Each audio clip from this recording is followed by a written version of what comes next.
Well, hello everyone, and welcome to another Deepest Law reviewing Adam Curtis. We are back with the Dream Team. How are you doing this week, Simon?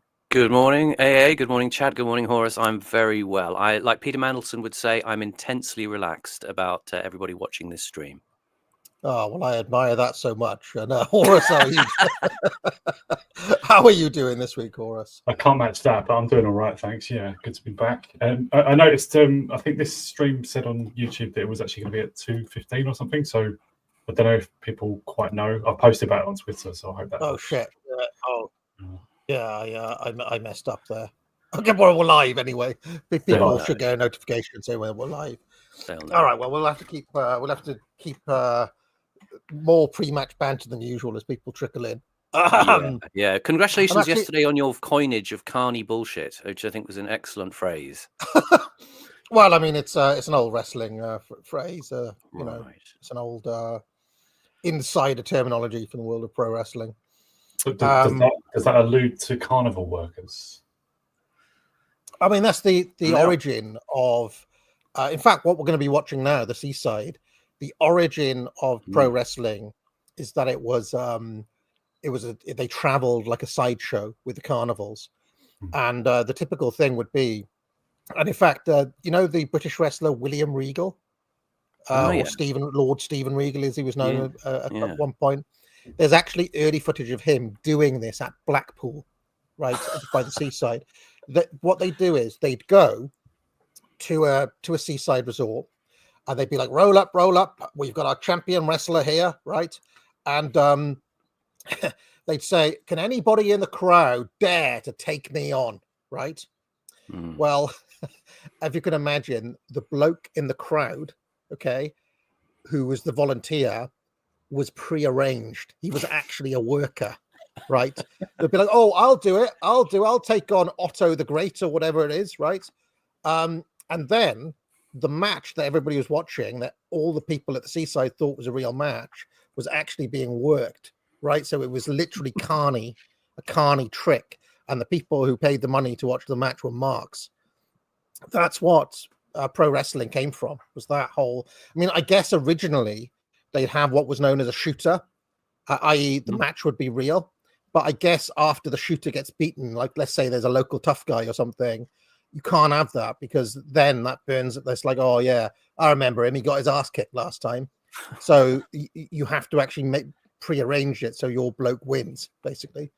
And there's actually real footage of Stephen Regal doing this in the 80s in Blackpool, where you know, Regal is the wrestler, and I think even Regal may be the worker in the crowd who volunteers type thing. So there it is. No way. Yep, it comes from that world, and then at some point in the 1930s, they started to formalize, like make it more of its own event. You know, where it's there was a guy called Jim Londis in the 1930s, big star in California, and they started selling out arenas, and then in the 50s they started to televise it. There was a network in Chicago. Yeah, I mean, I don't want to give the entire history of pro wrestling, but I should point out the Carney was it? You do want to give a full history of pro wrestling. Not the right time, that's all. So sorry. The Carney that we're talking about, by the way, I should just to dispel any confusion here. Not Carney as in Mark Carney, Carney, but Carney, as we spell it in Britain, is Carny, and Americans may spell it Carnie, apparently. So don't confuse. That's right, yeah. Prime Minister of Canada. I first heard that in South Park, where they use it as an insult, and it means like the same as pikey here, or like badly put together or snide or whatever. Yeah. Speaking of Carney bullshit, by the way, I must apologise for how shit and boomerish Generation X commentators are being about that crappy adolescence TV show. It's like we're having our boomer moment now, because we're coming into our own, into our 50s, and now we've decided to adopt the boomer mantle and just completely lie about the world in terms of commentary on things. I said to Horace before we started, I'm wearing the it's also tiresome face. It's like, it's like I've reached full AA-ness now at this point. I remember we had a chat once, and Stephen Carson Radley, our friend, had said, the thing is, us guys in our 50s and AA, we've reached the same point. AA reached it earlier because he's smart, and we just reached it because we're older by about 10 years. But we're both at the same point here. We're just in despair. Jovial despair, but that's all. Jovial despair. Yeah. Also, I should mention today, I feel a bit guilty, Simon, because there's some Easter thing going on at AAA school. Right. And it's called the Extravaganza. Okay. Oh. And this morning she said, "Are you coming, Daddy?" I was like, "No, I got work. I got work to do." And then she said, "Come on, you have to be kind. You have to be kind." I was like, "Oh shit!" I felt like ever seen that film Nativity with Tim, the guy from Tim from The Office. What's his name? Martin Freeman. Yeah. Freeman. Daddy couldn't make it to the Extravaganza. There's a scene in JFK that's like that as well. Jim Garrison, he misses out going to the Easter parade or something with his kids because he's too busy investigating the JFK assassination conspiracy, and his wife. So he gets Clay Shaw into that's right. On that day. It's pouring with rain, isn't it? I mean, I think there's a hierarchy of things that you rearrange for, and Extravaganza is not quite there, is it? I mean, I'd probably do it for the nativity show, or I'd do it for. If they've got them things where it's like shredded wheat but made into a little chocolate bird's nest with little chocolate eggs in it, I'd go for that. My mum did them. I think they made that Mrs. AA and AAA last night made a lemon drizzle cake, and she got to stay up late past her bedtime up until about 8, I think. She was up. She usually goes to bed at 7:30. And they were wearing these aprons and doing lemon drizzle cake, which was a nice scene of domesticity. Yeah. Although, unfortunately, during it, Mrs. AA accidentally grated her hand because she was trying to grate the. So her hand was bleeding, and I was in the other room. So she kind of a yelp, and then she said, "You didn't react at all, did you?" I was like, "I wasn't listening. I was doing something else." And then she said, "You are a psychopath. You have psychopathic traits because low empathy. Usually when somebody gets hurt, you're like, oh, are you all right? Are you all right?" And I was like, she's like, "You don't feel anything, do you?" No. You're on the dark triad, she said. Sorry. And I was like, "Look, I brought you the Savlon like you asked for. Yeah. Chill out. You'll get over it." She's watching too much Jordan Peterson. Dark triad. My God. Is it psychopathy or something else? Narcissism. Well, anyway, I've been a bit put out this past week, Simon, because I've been going up. I was sent back to beginners of pickleball. Oh yes. Well, there's more. There's more in the pickleball saga. Oh. I made my triumphant return. Yeah. To pickleball, in the beginners, and I won all my matches as well with various doubles partners. Yeah. And I was like, right, I'm back. At least, I'm a lower mid-carder in the pickleball ranks. Yeah. Well, anyway, the missus challenged me to a singles game. Oh. And she was like, "Come on, I've booked a court. We're going to play." We played 5 matches and I lost every single one. 5-0. And she wasn't just winning. It was like 11-1, 11-2, 11-4, like that. Yeah. Absolutely thrashed. Yeah. Now, we were outside and there was a wind. Okay, so I think the wind played a part in it. But I was like, "What the hell is going on?" Because she hasn't even played before. And then she's like, "Yeah, I did used to play tennis." I was like, "Fucking hell!" So, well, anyway, we're gonna have a rematch on Friday, and if I don't win, I'm gonna be very, very put out. Yeah. I'm worried. I'm seeing a pattern here that she's framing everything in terms of increasing male inadequacy. First, you low empathy on the grated hand. Then you lose the pickleball. Now your kid hates you as well. Foundations of Pickleball. Buy it now. Anyway, it's kind of been like, you shouldn't really think about it, should you? But I'm still like, I mean, that was on Friday. Now it's Wednesday, and I'm still kind of seething that I lost. It wasn't like I let her win or anything. So but you have a competition in you. You hate most people. I won't go easy next time. Anyway, just before we get going, you guys were talking before we came on air about that. I was about to say UKIP. It's not UKIP, is it? It's Reform UK. Reform. Yeah. What's his name? Gawain Towler. Gawain Towler, the faux gentleman farmer attired, gap-toothed nastiness that is the PR engine behind Nigel Farage. Yeah. I was busily trying to finish my Fonseca number 1, which is I misjudged how long that cigar was, which meant we were a little bit late for the stream. But I did happen to catch your wonderfully grumpy old man conversation that you two were having about Gawain Towler. Yeah. And it is just, I mean, one of the things that struck me as you guys were talking, because you were saying, Horace, or you were saying, Simon, Reform don't bring any of us in. You know, they clearly watch our stuff, or, you know, they watch Lotus Eaters or whatever. But they never do that move of bringing in the online, right? Wouldn't that be an elite strategy of containment that you would approve of? Yeah. But what has struck me is that the Tories did have started to do that. You know, Suella Braverman and Liz Truss, and they are on our they are moving into our spheres a lot more. And I wonder what that divide is between like some Tories are going for it, and whereas Reform keep up this firewall. And I wonder if there's like something to that, where the plan is actually for Nigel to collapse this party so the Tories can roar back by being more based or something. Yes. Am I wrong? I mean, what do you think, Horace? Because I honestly feel that Tories would be more likely to talk to us than any Reform guys would be.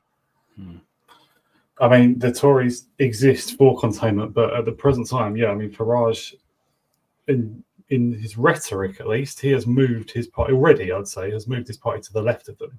And if Jenrick was to become leader, they'd move further right. Again, it's not really real, but Farage, it is like he's sabotaging. Well, it's like he's just nullifying his own party, right? So that people are just forced, you know, the old thing, forced to go back to the Tories. I always remember, right, on Farage, and I don't want to get off on too much of a slot politics tangent, but I always remember the night of the actual Brexit vote where he was ready to throw in the towel. He did. And he gave a concession speech, and I was like, yes, you won. So, and I was just wondering, like, he'd already mentally set up to lose. Yes. What was that about? Strange. Isn't that strange? Yeah, that's never really been explained. That was shortly after the polls closed, wasn't it? I mean, it was before first results came in, because as soon as results came in, the whole mood changed in favour of Leave. You know, it was like, the markets have just dived because of the uncertainty, but it was a sign that Leave were going to win. He did that a good sort of half hour or an hour before that. And the thing that's probably been memory wiped for most people is the ashen, white-faced Boris Johnson, who looked like, I was like, what has happened here? Yeah. And then immediately, like, oh no, Bojo's not touching that. And then there was that other woman who had like the kid or something. Do you remember Andrea Leadsom having kids? I forget her name now. Yes, Andrea Leadsom. Yes, that's right. Yeah, Andrea Leadsom. So there was Andrea Leadsom who had like the half a day idea of running. And then it was like, no, that's it. Theresa May is the prime minister now. And that was a very weird couple of 48-hour period there where Nigel was ready to concede. Bojo dodged the bullet. And it's like, oh, no, now Theresa May is the prime minister, who then spent the next 2 years doing everything she could to nullify Brexit, basically. And then the pattern plays out in 2019. You know, Nigel has got the Tories over a barrel. He could have broken them at that moment, and then he withdraws 100 of his Brexit Party members. And also don't forget that the only reason that Bojo got that massive majority in 2019 is because Nigel parked the tanks. Yeah. Right. And now, if I was a very cynical man, which I am, I'd say, well, just like we were talking about the pro wrestling carnies, the guy in the crowd. Well, why is it that Nigel parked the tanks in 2019, but this time with reform, he didn't park the tanks, which gave Starmer a massive majority and basically helped to, get us closer to our 0-seat stream. But if you remember, there was no actual logic to Rishi Sunak, whose wife has just been appointed to the V&A by Starmer himself, by the way. There was no actual reason for Sunak to call that election. That was a completely unforced error by the Tories, who then 0-seated themselves, essentially, let reform in and gave Labour a massive majority.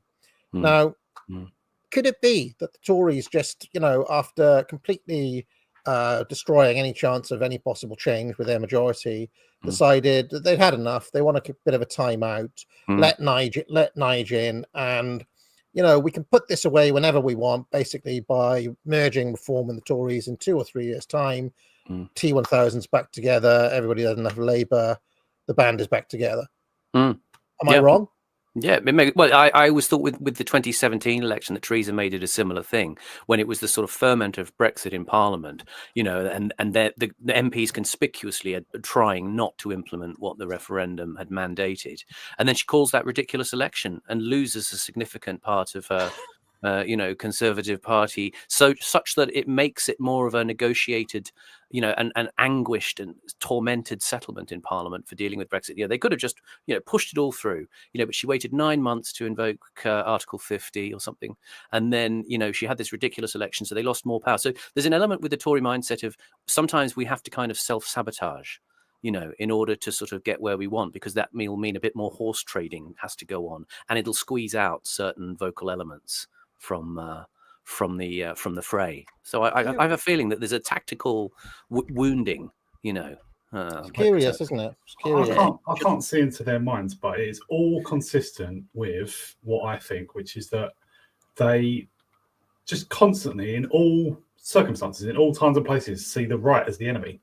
The Tories do, and basically Farage does as well, because he is a Tory. The threat is always from the right, always.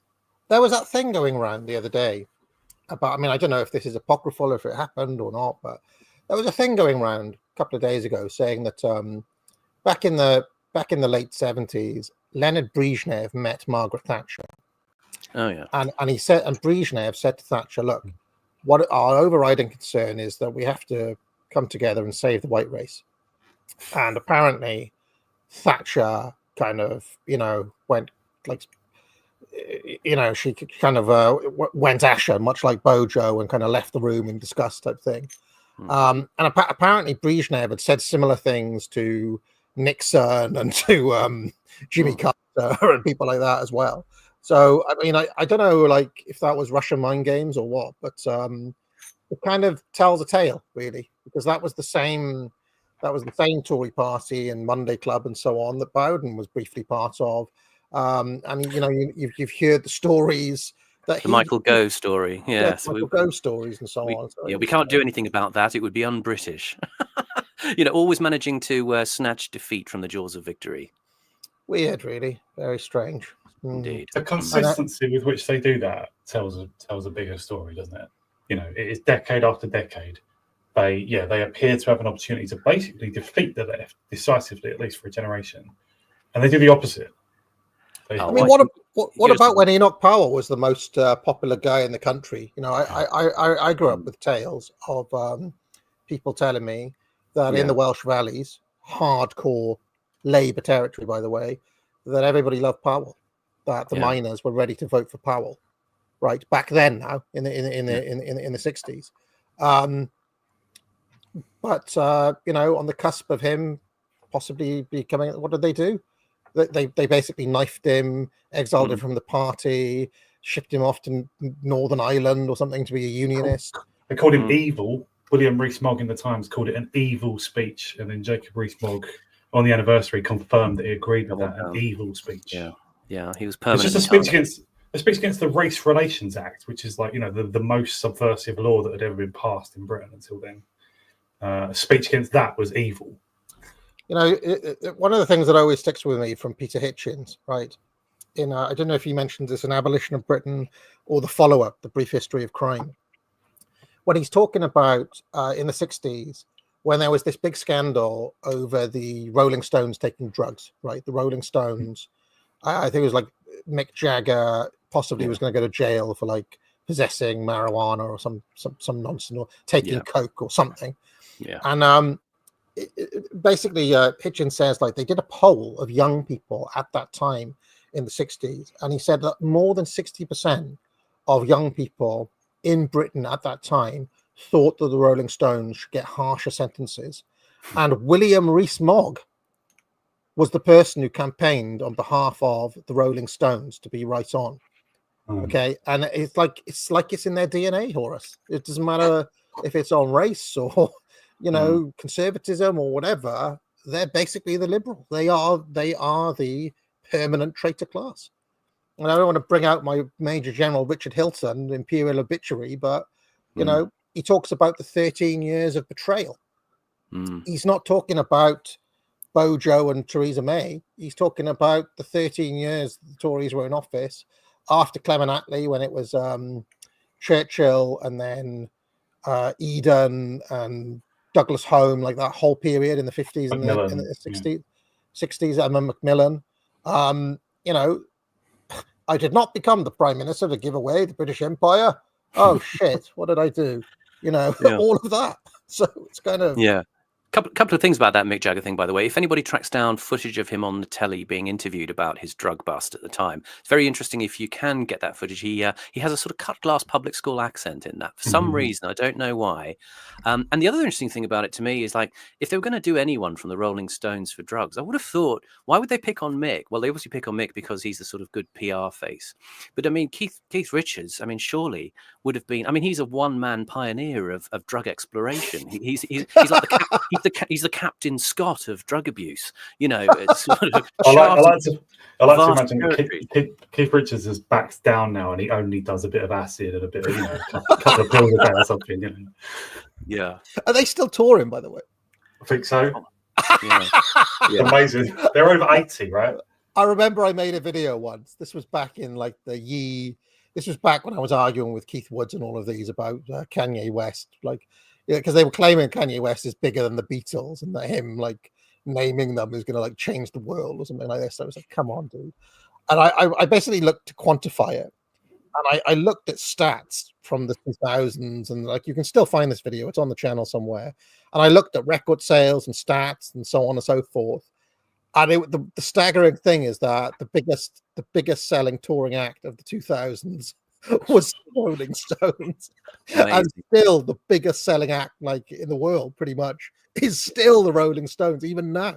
They started in the early 60s as well. Oh, it's mental. Yeah. They must be in some sort of hyperbaric storage, you know, like those little pods in Spinal Tap. They just kind of defreeze them every now and defrost them, and they release them back for the next gig or something like that. That's how they're so well preserved, with Mick in his 80s bouncing around the stage. What do you think if you took a sample of Keith Richards' blood? I think it would be like more chemical than actual blood. It could probably cure cancer, I imagine. Yeah. It's so toxic. There's that thing that people say that like when he dies, there's going to be like a scrum for his ashes because people want to smoke them.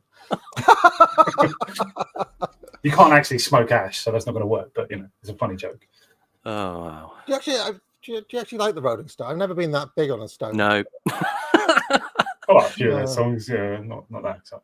They may be very creditable. I've never been attracted to them. I've never been a big music. It's like black American music, isn't it? I mean, it's what, rhythm and blues. It's like it's not British in any way. Well, I've always thought that in the 60s stuff I've done, I've championed the Kinks. I think the Kinks are a great band. Yeah. I actually think the Beatles get, if you listen to the Beatles, they're drenched with nostalgia and stuff like this. What we're going to watch now, like the Seaside and old folk customs and so on.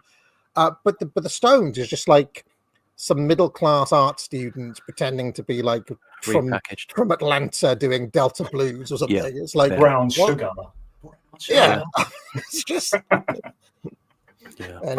Pink Floyd is like really different. I mean, they were similarly huge, right? Massive success, but there's something really English about Pink Floyd, even though it's rhythm and blues music, but which comes, it's sort of American inspired, but they really refer to British English stuff, I mean, I a sense of nostalgia.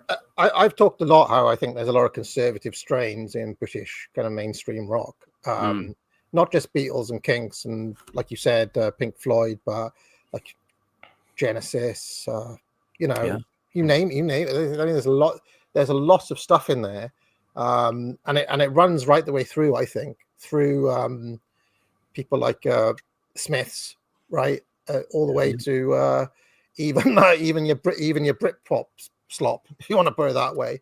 It's still like drenched with something of these isles, but not the Rolling Stones. They're very much kind of. It's an homage to American black music, I think. Right. Yeah, exactly. Yeah. There's no yearning or sort of, I mean, even as you say, some of those bands, even like Pink Floyd, it's kind of a more mournful kind of yearning in a way. But there's degrees of hidden reaction, There's something really, sorry, I keep talking over you. There's something really British about Radiohead as well. They've got a sense of themselves as making music for England, English people, British people. Yeah. What's The Fall like? I don't know much about The Fall. I think. Do you know? I like The Fall. The Fall is much more kind of like bloke with a pint from the council estate. He's kind of like everybody knows the country's going to shit, basically. I mean, I've got a lot of time for The Fall. Especially the 80s. I mean, they ever run a really good album in the 80s. I often see comments people wanting Deepest Law on Marky Smith and The Fall. So maybe I'll do like an AA culture thing on The Fall at some point. Trouble is that they got a lot of stuff, but they've got some great songs. One of the songs I love from The Fall is called "Spoilt Victorian Child." Spoilt Victorian Child. It's brilliant. Anyway, it's many greater English bands than the Rolling Stones, in my view, just because they're so American in their orientation. I like some of their like mid 60s, early 60s, like "Get Off of My Cloud," for example, is all right, But I like that one. Can't You Hear Me Knocking? I think that's quite a good song. It's in Casino. They've got a couple of bangers in there, but like Keith Richards could come up with some really nice guitar licks and stuff. Like he's a good like, quite creative. One of the things I always say is that their famous song "Satisfaction." I much prefer the Devo version, right? And the reason I prefer the Devo version is because "Satisfaction," as sung by Mick Jagger, it's like this is a guy who slept with hundreds of women. He's an uber Chad, so he's basically like talking about the 12-hour tour journey where he's not had sex for like 10 minutes, Whereas when Devo sing it, that's the song sung by nerds, by the incels, by my people, Exactly, it's more meaningful, isn't it? Otherwise you've got the unbearable jouissance of Mick Jagger, talking about something he does compulsively but gains no pleasure from, whereas these guys really do gain no pleasure from it. Have you guys seen Casino, the Scorsese film? Yeah. Oh, of course, yeah. In that, obviously, Scorsese is a famous big fan of the Rolling Stones, and he's done a whole documentary on them and stuff. But in Casino, he goes for the Devo version of Satisfaction. That's in the film. Yeah, so it's because Scorsese is as a little short man, probably is like he's been there. He's been the Devo guy. Yeah. His experience, like maybe I'll never have sex again. Or in Devo's, I mean, if you listen to the Devo's version, you wonder if the singer's ever had sex. But he's the guy from Devo, so after making that song, he did get laid from that, which was a nice ending. Oh, did he? Okay. No, I don't know, but Devo are quite fairly famous, aren't they? If you watch some of the other Devo songs, like "Whip It," then maybe they're into kinkier stuff as well, though. That video for "Whip It." Whip it good. Anyway, that's also in Casino, isn't it? That's in. Yep. Let us Let us get back to Adam Curtis now with his second ever film, which is again part of this just a day series, where he's taking a trip to the seaside, also in 1982. Yes. Narrated by the same guy who did the last one. Just before we get going, I'll remind everyone, buy courses, Trivium, everyone, buy it now. And that's had a real, I mean, economics fans, as I mentioned, these courses were released like 4 or 5 years ago now. They've had a real terms decrease in price because I've kept the price the same, but there's been inflation during that time. So it's actually more bang for your buck now than it was back then. Horace, anything you want to plug before we get going? I'll have a new essay out on Substack very shortly. So if people want to subscribe, the link is below the video. And Simon, anything you want to draw people's attention to? I would probably say, with relevance to this stream, I've had some very nice comments in the last week from people talking about how much I seem to know about things. But I would just say it is just research as well as my own recollection of experience. Carlisle pilled, as you said a little earlier. But I would probably advocate foundations of research because actually it's probably so much easier than ever to find out stuff if you know the tools. As my late father said, you don't need to know anything in this life, but you do need to know where to find it out. And I think that's quite a good rule to go by. So yeah, research now is it's not like it was when I were at university. We had a day in the library where they showed us all these big codexes and reference books and how to find obscure articles and things. Now it's all online. Touch of a button, you can be master of the world. Did you see that one guy, Simon, who said, my feelings for Simon are the same as Mark's for Johnson in Peep Show? Wow. I'm deeply moved by that. I've just got visions of you, that guy finally meeting you. You go in the car and he's like, Simon, can I change the gear for you? God bless every one of my fans. Thank you very much for the kind words. But it'll be like the Alan Partridge thing with the guy with the shrine in his house, and I'll walk in and be terrified. He likes. Oh, go on, Horace. No, that guy likes David Copperfield as well. Just remember that. Yeah. Horace is like, I wish I wasn't the heel in this show.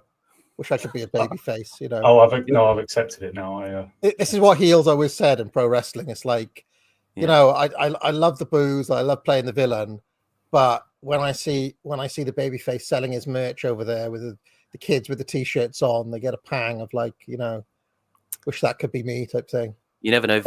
Vince may stage a work in the future, and the roles will be reversed, and I'll be in. Could be a bit babyface comeback for Horace. And what would Simon have to do to turn heel? I don't know. I when you first said I was the heel, I protested, but I kind of embrace it now. So leaning into it. Yeah. Early morning on a day in August at Walton-on-the-Naze, Essex. A traditional little seaside room. We are going to pause this probably a bit more today because it is only a 28-minute long film, so we've got to max it. Just those opening shots there, doesn't it remind you of opening shots of the Friedkin film of Pinter's birthday party? Very much so, yeah, very much. That's a very good, very good take. The Petey, it's the deck chairs, isn't it? He puts out and collects up the deck chairs, One of the things I love about that Friedkin version of Birthday Party is the actor who plays Goldberg. He's got that like classic London Jewish thing. It's Sidney Taffler, and same. We were talking about Mick Jagger just now. That film performance, the Nicholas Roeg film, the mob boss in that has got that same kind of London Jew. I kind of always love that London Jewish accent. And the intensity of the relationship with him and the Patrick McGee character, with the interrogation, in that film. Yeah. I've had a little few moments where I've tried to like make that into a meme, You're right and I'm wrong, Weber, all along the line, but it's never really taken off. Taffler was friends with Sid James from the Carry-Ons. They used to knock about together. Was he? Oh, right. Yeah, the two Sids. The dirty laughter that must have peeled forth from them. Yeah. He was South African though, wasn't he? Yeah, suggests it. What was his real name? It was Solomon Cohen, I think his real name was. Solomon Cohen. Yeah. Oh, don't you start. Resort, a British institution steeped in nostalgia.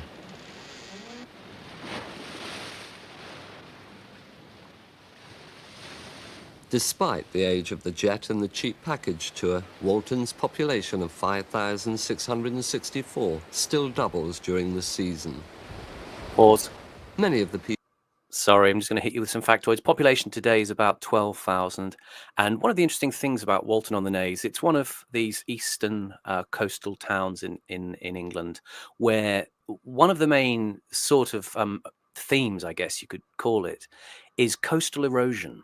The east coast of England is prone to going under the sea at an alarming rate. About 13 miles north of Walton, you have a town in Suffolk called Dunwich, and I mentioned it on a recent stream with Proper Horror Show. We did the M.R. James, the film of the short story A Warning to the Curious, and there's a place called Dunwich, which was a medieval town, which from the 13th century onwards was just eaten up by the sea. You know, there's a slightly creepy legend that you can hear the sound of church bells pealing from under the waves out at Dunwich. And similarly, Walton-on-the-Naze, its church was swept out to sea in 1768. And the actual medieval village of Walton apparently is now 9 miles out under the sea. Wow. So it has been eaten away. So just keep that in mind for this film. They never talk about that when they're talking about the old, Maldives is going to be under the sea in the next 30 years. They never talk about this. Well, there's something called the Naze Tower at Walton, which is like a ship navigation tower. You know, just like a landmark, like a lighthouse that was used. You know, built I think in the 18th century, and it was used as a sort of a landmark for ships to orientate on that part of the coast. In 50 years, they think that's probably going to topple into the sand and into the sea. You know, have a look at pictures of the Naze Tower. It's it's just on the sort of on the coast. It's not exactly right on the beach or anything like that, but you know the rate of decay is going to catch up, and that's as I was just sort of planting that little seed that this is a theme of this film: erosion. It's not just the land we're talking about either. Now, the little clip of the fun fair we saw looked a bit creepy, didn't it? Just go back a little moment. Slightly stagnant. I mean, look at that. Yeah, that's horrible. But my immediate association with that is horror, basically. Yeah, it's a bit like a horrible character in a Miyazaki cartoon, almost. The eyes. And I think it's more conscious than you think. I think that one of the deceptive things about this is to think this is just a little film about a bit of nostalgia that's being done here. I think Curtis had his eye on some things here that are very almost submerged themselves in the way that this is shot. There's a sort of, we talked about contrapuntal music last week. There's an element of contrapuntal imagery here. You know, what you're seeing and the distance between that and what you're feeling about it. There's this, as you say, there's this element of the slightly eerie and the stagnant that's appearing from these images that ostensibly people are coming to try and have a nice day out or a nice weekend. And yet there's this sort of, you know, this slightly tired, dilapidated world that we're showing here. No, I grew up in a town in Wales, little town in Wales, which was the holiday destination of the miners from the valleys. And it was kind of like like many seaside towns in this country. It's got a fun fair there, and it was built on that sort of trade. Well, when the EasyJet revolution came, and you could go to Italy for £1 and stuff like that in the 90s, it really kind of knocked it for six. And even in the 80s when I was a kid, it was very much the fag end of it. And in fact, you could actually see the moment of its transition, because they had all of these, much like this, like an old ghost train and like a haunted house. And there was, it was all like Hammer horror. So there was a giant Christopher Lee Dracula there and the Frankenstein, but it was all so clearly faded. It was like, even when I was a kid, it was clearly like 20 years plus past its prime. Yeah. And the Big Dipper there was kind of rotting. And in fact, there was a tragic and fatal accident on that Big Dipper, which again hit that funfair for 6. Incidentally, my dad, who was all his working life a retained fireman, was actually the fireman who actually cut the body out of the thing. They'd been so he's probably got some unresolved trauma for some of the stuff he saw over the years. In fact, there were two fatal accidents, and he was involved with the second one as well, where they've got those rides that they flip over. Well, they hadn't done up the screws correctly, so it basically flipped up and off. So that was the second big accident that happened, which, as you can imagine, it was already on its arse, and then that happened. So really, that funfair was ran into the ground, and recently they're just going to set it off, close it down, and turn it into flats. Yeah, I just think about these old places of collective entertainment, isn't there? There's a thing. I mean, maybe for our American viewers, there's an element of this. You remember the film The Warriors? And they go out to Coney Island, I think it is, at the end. I've been at Coney Island's a creepy place too. I've been there. Yeah, I mean, that's got a decayed fun park, hasn't it, or something? Yeah, really decayed, and there's this creepy clown everywhere. But I remember going there, and there was a lot of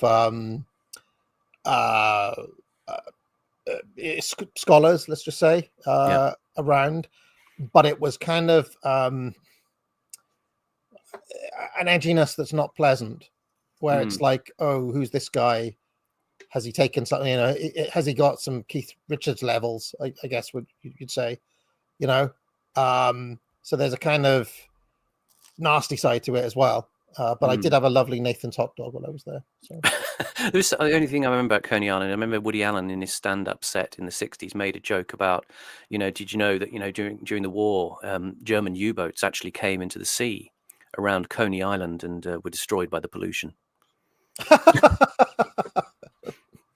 Just another thing, this this the entrance. We're looking at those doors just then were the entrance to this, right? What makes them put horrified faces or horrifying faces on the doors? That's like they just wouldn't do that now. Nothing like that now. It'd be something completely different. Why was that associated? Why was horror associated with fun? There's a discomfort with eeriness now, I think, in these sorts of things. It was kind of very well. I'll say something more about it later. There's also something else. I mean, just the funfair I grew up with. It's like they haven't got the rights to Disney or anything like that, but somebody, probably like the gypsy who owns that bit or whatever, has drawn their own shit Mickey Mouse or something. Yeah, but it looks a bit wrong. They could just get away with doing They could just use the real ones and just risk a copyright claim because it's just some shit little playground near the fairground near the seaside. The Disney inspectors are probably not coming round. And unfortunately, even that, which I hesitate to say charm, but that bit of uncanniness has now if you go there now, it's all kind of plastic cutouts of Mario and stuff like that. So it's kind of even that bit of homegrownness is gone now. But, it's horrible, and all the old arcades have been replaced by disgusting modern gambling machines. I hate to go there. I hate to see it. Arcades are crap now. I used to love them when I was a kid. They've still got them, but they're all just the shittest machines. You can't get 8 Daytona USA machines all lined up anymore. Daytona, yeah, exactly. 8 of your mates all on it at once. Yeah. All right, let's carry on.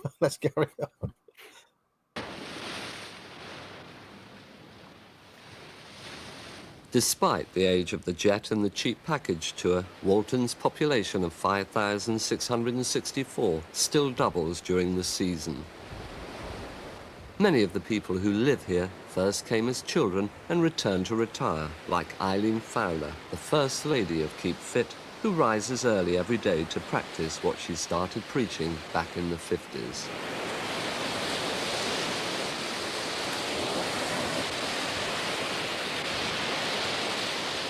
Why have you settled in Walton? What's it about Walton? What is it about Walton? I don't know how to tell you what it is, except that I was standing on this very beach in 1921, and we had a hut up there, just as the huts are there today. And we played cricket, we played rounders, we swam, we sailed, we danced on the pier at the pier pavilion in the evening. We had a wonderful time. Mad about the sea, are you? Yes, mad about it. I don't mind if I'm on it, in it, by it, but I want the sea. How much do you think Walton has got to do with your fitness? I think having spent all that time being fit, watching others getting fit and so on, I think it must have had a tremendous amount to do with the fact that I really wanted to go on being fit and I wanted other people to be fit.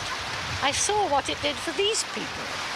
And then, yes, I'm sure I can say thank you to Walton for that. Pause for a second. Sorry, they introduced her as the first lady of Keep Fit. Was she famous back in these days? She was one of the first kind of media influencers in a way through the preoccupation with teaching about staying fit. She founded something called the Industrial Keep Fit organization when she was very young. She was born in 1906. So in this, how old do you think she is in this? I know what date this was from. So she's nearly 80. She's 77 years old. Her joints look to be in great shape for a 70-odd-year-old woman. Better than mine at the moment. Marvelous. Yeah. Did Cyndi Lauper come and give the whole "I'll drink your milkshake" speech around this time? 'Cause I know Lauper absolutely revolutionized this stuff in the 80s. Here's the big era of the. Shortly after this, they did the big VHS explosion. Yeah. It wasn't just Lauper. There was a few of them in the 80s who had those like you could do the keep fit at home thing for women. Yeah.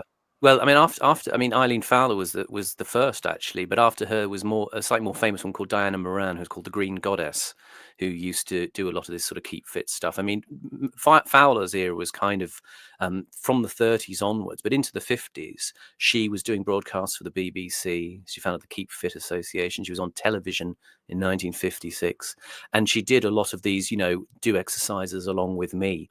On the radio and on the television, and after her, you had people like Lizzie Webb, and I mean, into the 90s, you had like Mr. Motivator, yeah, and then even like Joe Wicks up in the sort of the COVID era, this sort of tradition of these fitness teachers on the telly. But she was a sort of fixture up until around the 1970s, and then as you say, she retired to Frinton, which is nearby, and she was in amazing condition. She died at 93 in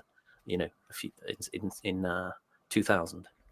What about Olivia Newton-John? She used to do videos. She used to keep fit. Newton-John, yeah. My mum used to, when I was a little kid, my mum used to go to Keep. She used to sometimes just say, "I'm off out to Keep Fit." So I guess it was the same brand or whatever.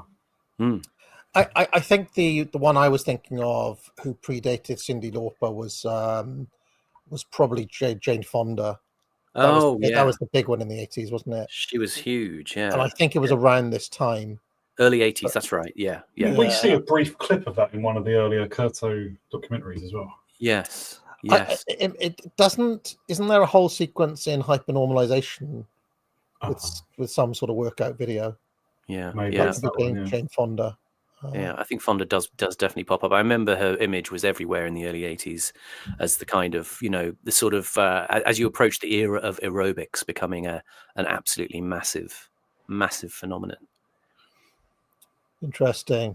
And another one was that there was a woman who was famous for playing a cop. Heather Locklear. I think that was it. Oh yeah. From Wayne's World. Well, I mean, the thing is, remember when I was running the WWYD tournaments, I ended up learning a lot about these kind of very famous fit women. Minor TV actresses. Yeah, because I remember I used to write little blurbs and things. Yeah. But I was like, I need to have something to put. So I learned a lot about Cyndi Lauper.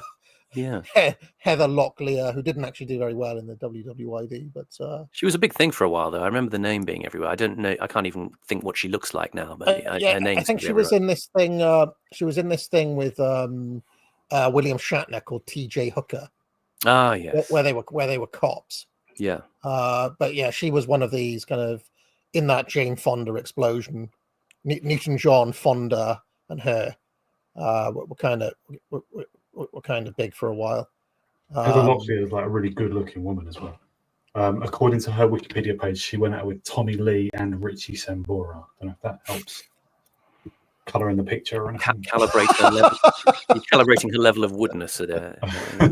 Wouldn't anymore, because anyone who's been with Tommy Lee, I'm a bit suspicious of. I can't see the chat, but I'm sure there's probably people talking about Eileen Fowler as a wood. So I'm not going to go there, but I can imagine what they're like. All right, so let's carry on. They all lost to Connolly in the end. House always wins.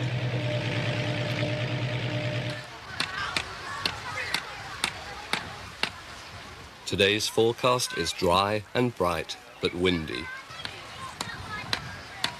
Sorry, not Cyndi Lauper. You know what I'm talking about, don't you? The Pepsi girl, not Cyndi Bob Lauper. Dylan. No, she was famous for doing the Diet Coke ad, and she was what was her name? Help me out, chat. Cindy Crawford. Cindy Crawford.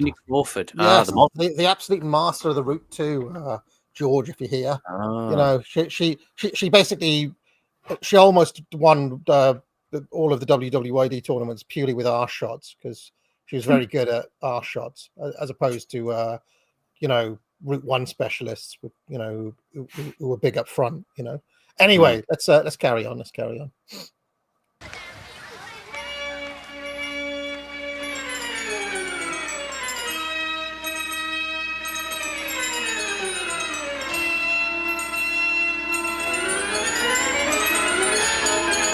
It all comes full circle, of course, because Cyndi Lauper was absolutely instrumental in launching pro wrestling as a national phenomenon for Vince McMahon. In 1984, in 1984, Vince capitalized on the success of Cyndi Lauper, who got into a feud with Captain Lou Albano. Right, Captain Lou was this old. I mean, you may know him as the guy who played Mario. Have you ever seen the old Mario cartoons? Well, in the girl, in one of the Cyndi Lauper videos, I think it's Girls Want to Have Fun, Captain Lou Albano appears in the music video. It's like an extra or something, just kind of dancing on the side. And then he started on pro wrestling, started saying, I am single-handedly responsible for Cyndi Lauper's career.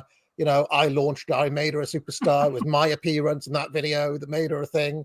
And he got into a whole feud with Cyndi Lauper, and then Cyndi Lauper came into wrestling and brought in manager with her, and then they did TV, actual real life TV spots and things. It was an amazing feud, and she ended up managing a female wrestler called Wendy Richter against the fabulous Moolah, who was an awful woman. I remember that.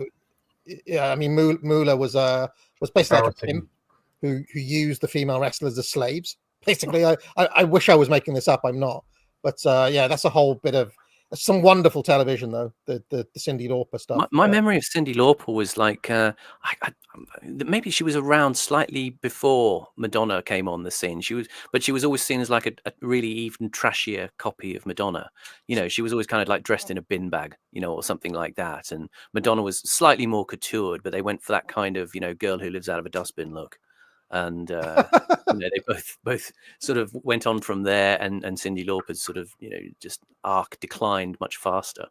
Always kind of very colourfully attired, I seem to remember, but looking sort of cheap. I mean, this may annoy some people in the chat, but I'd never liked any Madonna song.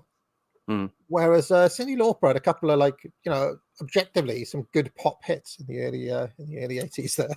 There you go. The true artist is concealed by the corporate behemoth of Madonna. I like that Madonna song, La Isla Bonita. I think that's quite good. So, yeah, just bear that in mind. Oh, dear. It's superficial, but, I also remember Madonna's 90s comeback. Yeah. With William Orbit on the production. Well, William Orbit, Madonna comeback. That was shit as well. I much prefer Blondie's comeback. She was another word. Maria. Do you remember that song? Anyway, let's carry on.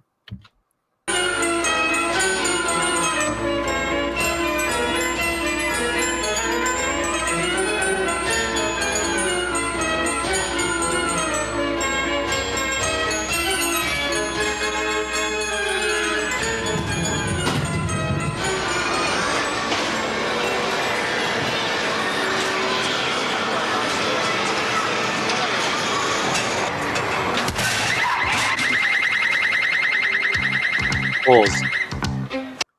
Just it's going to drive people a bit mad today because there are a lot of things to say about this. But that sort of funfair music that he plays there, this is going to tie in a little bit to the sort of themes in this particular film of Curtis's. It's that funfair music. It's not just any old sort of funfair music. That's from a Leo Sayer track called "The Show Must Go On." He did an album called Silverbird, I think in about 1973, and you just sort of look at the track listings on Silverbird, and again it ties in with this sort of sense of saying goodbye to everything kind of falling away, everything succumbing to entropy. The track listings on Silverbird include songs "Good Night Old Friend," "Don't Say It's Over," "Oh What a Life," "Slow Motion," and "Why Is Everybody Going Home?" Lyrics from that "Where Has All the Lazy Sunshine Gone? Can Anybody Tell Me?" And he uses a couple of tracks from that album in this show, with this this sense of decay looming over it. Do you know Leo Sayer is not only still alive, but is only 76? Yeah. Probably reasonably well preserved as well. He was kind of very calisthenic, bouncing around the place back in the day. Wow. I'm sorry, talking to people who are still going, I was told that Shirley Bassey's still performing. Is that true? We don't need to know this right now. It's not important. But she's nearly 90. She's 88. It's ridiculous. Yeah. Shirley Bassey. But Wales was his most successful export. Oh, she's still going. Yeah, she is. She's 88. 88 and still going. Can't be very good now. Now, correct me if I'm wrong, but isn't Shirley Bassey huge in the gay world? Well, like Cyndi Lauper, like Madonna, like Lady Gaga as well. Yeah. Yeah. It's all pitched at the Slay Queen, you go girl. Yeah. I mean, I've had some gay friends in my time, and they all kind of had weird Shirley Bassey collections. Yeah. And I mean, a couple of other weird things gay guys do. They went to Shirley Bassey, and they also listened to musical soundtracks as well. Oh God! I wish I was making this up, but I'm not. Shirley Bassey actually had a really, really powerful voice, massive voice, right? Really impressive. I don't really know her Bond song. Goldfinger, same. yeah. And she did a few others, didn't she? Bassey. More than she's one. Got a couple of Bond songs. Yeah. She had a belter of a voice, absolutely huge voice. Yeah. Leo Sayer, by the way, is exactly the sort of person who would play the pavilion in my little seaside town, Simon. Exactly the sort of person who'd be there. I've told the story before when my road was shut down because Harold Bishop was in town from Neighbours. That was a huge deal when I was growing up. Harold Bishop was playing in some play, and everybody was like, "Wow." Tony Blair came once as well, and the entire my street was shut down. No traffic was allowed through because Tony Blair's car was coming through. The good old days, eh? There you go. Blair was thinking, "Yeah, look at this place. Need to destroy all of this." Anyway, let's carry on. Is Harold Bishop still alive?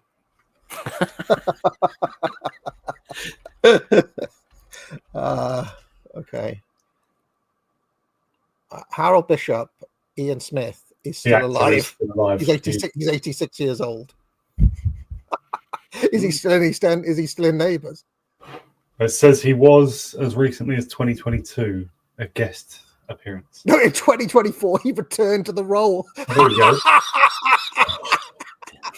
Oh my God, we're gonna have Ian Beale still in EastEnders in the year 2060 or something. Dr. After his 20th suicide.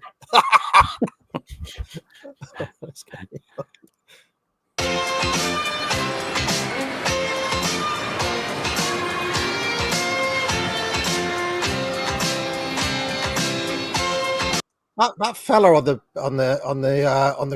little thingy was a bit big to be on that car.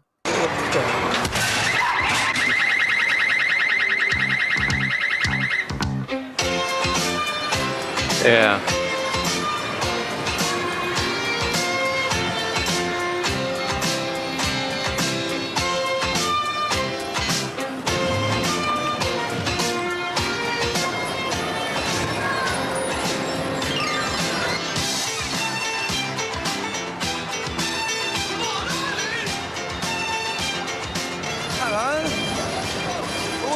name? Driving. Libby. Libby? What's your friend's name? His name is Barry, down from London for another season running the Dodgems. Ah, wait. I knew that was going to happen. I see it coming. Is it a good job for getting to know the girls? It's not a bad job. Not bad. Not as good as it used to be. Whereas a couple of seasons ago, you used to have them lined up, waiting for you. Yeah, straight. Well, Libby, what are you going to do tonight? Not a lot. What do you mean, not a lot? Ain't you got nowhere to go? Pause. So that's Barry, the Dodgem seducer there. He's interesting character in this show. We'll say a bit more about him later. But this is Walton Pier. This is the main sort of amusement area in Walton. This was essentially started off in about 1937. A guy called Charles Goss. He started the new Walton Pier Company, and he started to sort of augment the entertainment facilities there. Which gradually sort of expanded over the years. For parents in the chat, by the way, if you want to go to Walton Pier these days, it's £12 per child and £8 per adult. But unfortunately, it has fallen somewhat on hard times latterly. And I looked at TripAdvisor to see if there were any reviews of Walton Pier. And I've just got a few of them I just want to read out here. There's a review from 2022 that says, disappointed. They have modernised the pier and taken away the carousel and ghost train. They've left the waltzer and the aeroplanes. We come yearly to visit, and these are always a highlight of our trip. Now the pier is full of slot machines, promoting gambling and taking away good old-fashioned family fun. They have installed bowling, soft play, and a climbing wall, which I'm sure will be well used. Please reconsider putting the carousel and ghost train back. A year later, in 2023, another review. These are all one-star reviews, by the way. It's a sad and sorry shame. The family amusement are mainly gone, replaced by gambling machines. The pier has been gutted and lost all its charm. It's a dark and grubby place now. Don't bother. Go to Clacton. But in December 24, things got even worse. Here's another one-star review. Dirty, disgusting, and depressing. Honestly can't put into words how dirty and miserable this place was. I've been visiting Walton Pier for as long as I can remember, and I have to be honest, it was much better before the supposed refurb. The place was empty, bearing in mind it's the school holidays, and to be honest, I don't know why I bothered taking the children down there. The place is simply falling apart. The stuff looks like it needed a months-long sunny holiday, and it was just an absolute mess. What really topped it off for me was a visit to the bathroom. I've never seen anything quite like it. 1 out of 8 stalls had toilet paper. There was blood, wee, water and feces everywhere. And I don't even want to discuss the toilet brush. Ceiling has horrific mould and everything is just falling apart. Safe to say, we'll not be returning anytime soon. Oh. And the last review from February this year, I'm from Walton and have lived here for over 10 years. That's a bit of an odd thing to say if you're from Walton. But anyway, I'm horrified with Walton Pier. Filthy and scruffy, takes no pride in its appearance, totally embarrassing for any visitors. Tons of rubbish and broken glass by the entrance. Old and outdated arcade games, damaged equipment everywhere you look. Spend more money on cleaning, tidying and fixing. What staff I did see there looked like they didn't care one bit. Horrid carpet and dark atmosphere doesn't hide the bad. Embarrassment to the town. That makes me wonder, is Clacton better? They said Clacton better. Well, thanks, Nigel. Well, I should say that's exactly right. He is the member for that area. It's been reformatted, I think, now to Northwest Essex or something like that. But yeah, this is Nigel's turf. Kind of reminded me of a time my brother went out a while back, and he said that he'd never seen anything like it. He went to the loos and there were people just pissing on the floor, right? I.e., no attempt to even make the urinals, just going on the floor. And he said I had to say something, so he was shouting at people in the toilets for pissing on the floor. He was like, "Come on now, what is this?" Yeah, it's kind of sadly all too familiar. If you know any seaside towns, I would say a lot of those reviews could also be true of where I'm from as well. Sad, really is sad. Len Blease, local entertainer, attempting to get his one-man show on the road. Do I want beans? Yes, please. Runner beans. What do you want, Sam? Yeah, Lisa wants some. What's all this then? Make puddings? Yes, she's doing Uncle Reg one, isn't she? Making Uncle Reg one?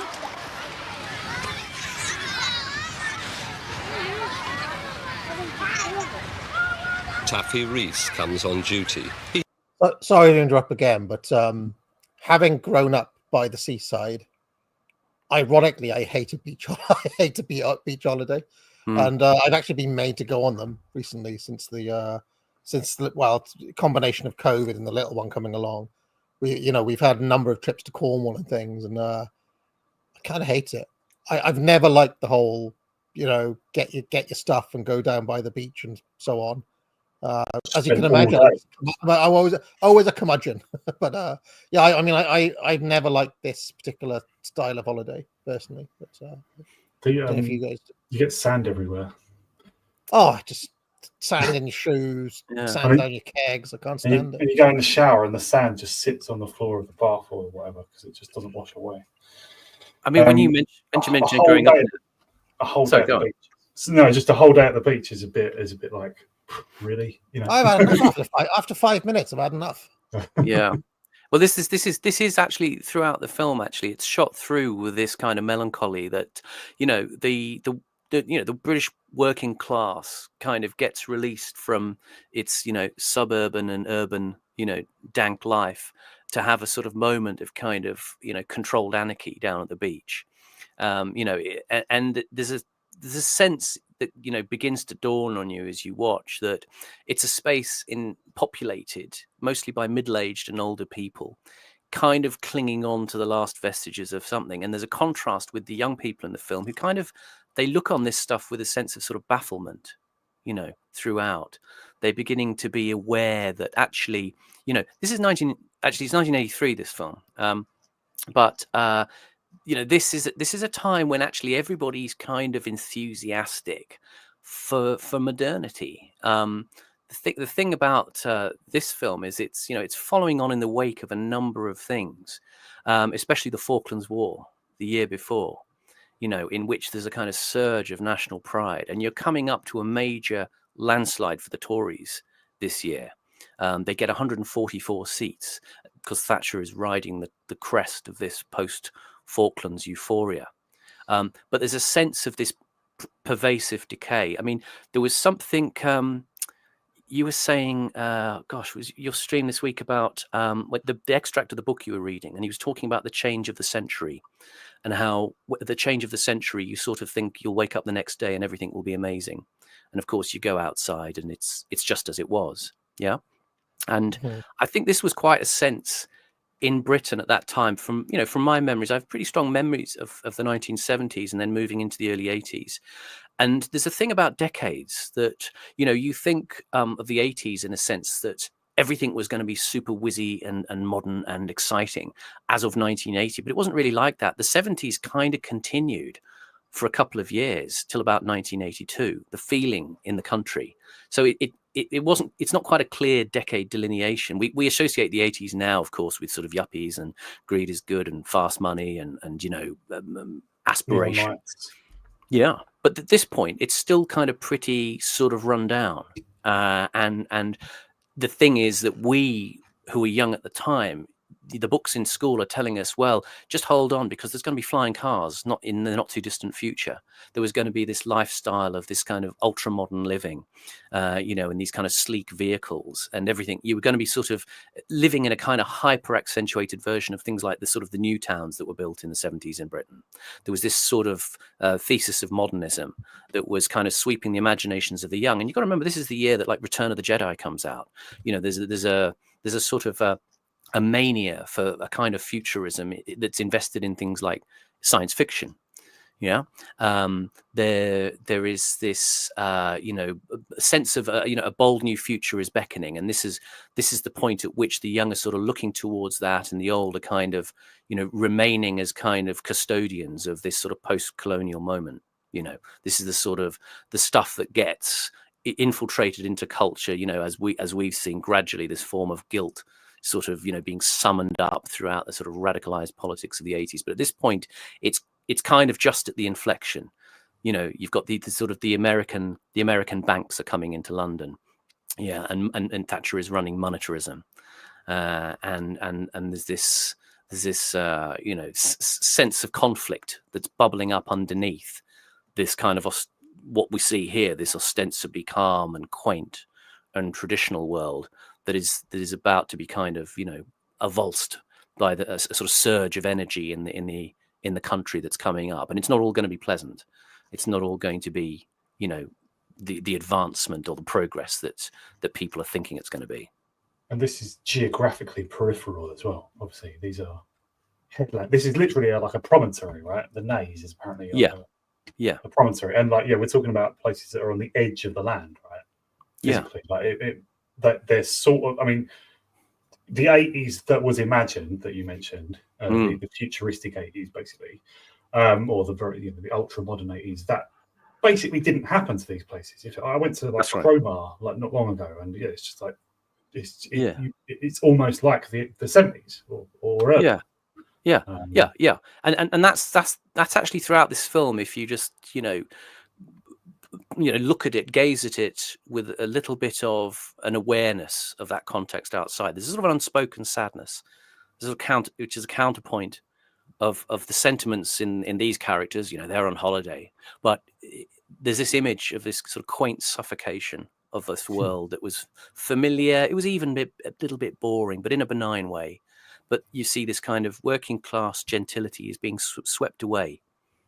I mean, this is the thing about it being by the sea, and the erosion that I talked about earlier. You've got this sort of nonplussed, the young people, watching all of this, and the genre of rehabilitation of the English seaside holiday owes more to memories of Victoriana than it does of the modern age. So it's this odd world of British collapse, and the modern world is threatening to kind of rush in like a tide, but all of the familiarity is decaying, and it's kind of lashed together by just the force of social habit. And this is this social habit that you can see the young people are finding increasingly meaningless. And the world's, it's lovingly guarded by these middle-aged and older people who are all that's left of the war generation. But young people, they're into Star Wars, they're into He-Man and the escapism of sci-fi. Yeah, I can confirm what you said. Like, my experience as a kid was like, I went to Southend. Sometimes I went to a few of these seaside places, maybe Broadstairs. We went there because our parents took us there, and our parents probably took us there because their parents took them there, and it was familiar and sort of presumed.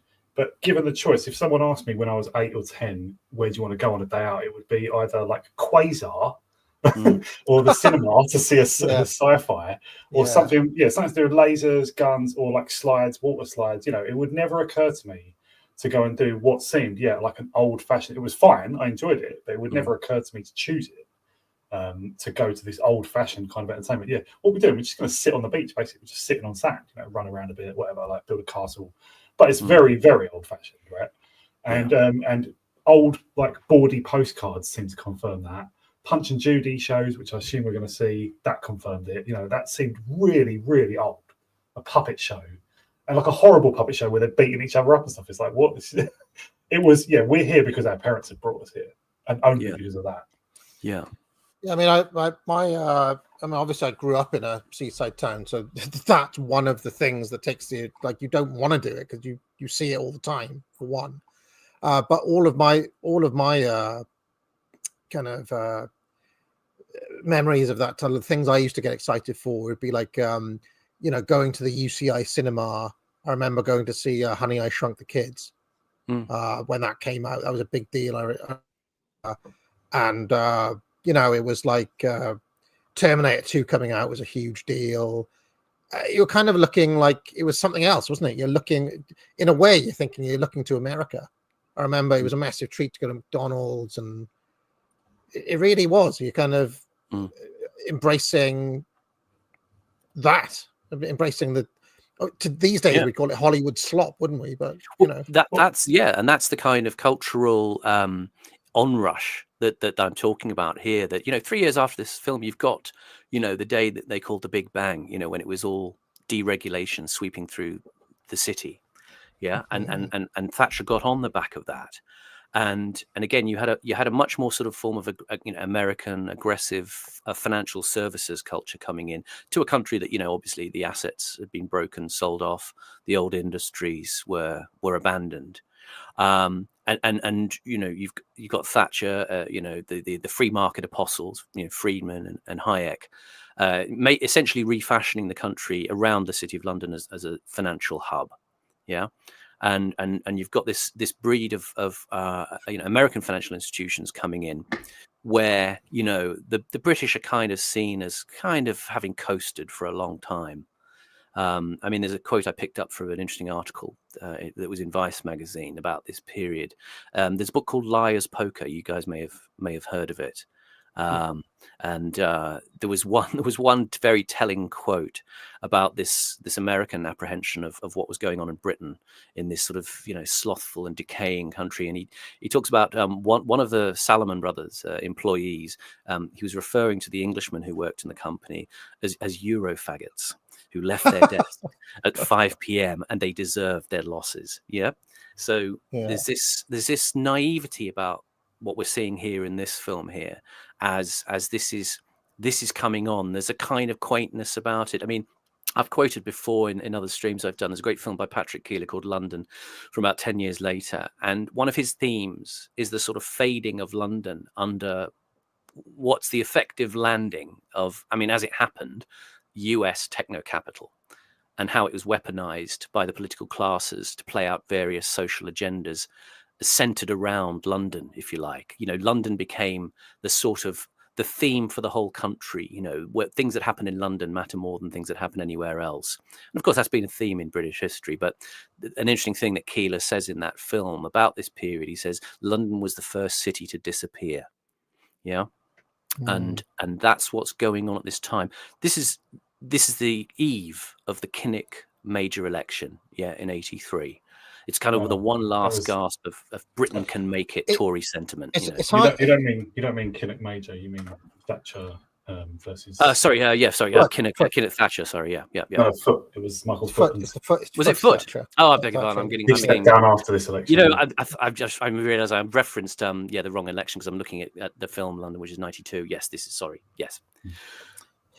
Yeah, there's a couple of other things to mention about kind of growing up in the 10 years after this was filmed, which was that credit cards becoming a big thing, people buying things on credit and hire purchase.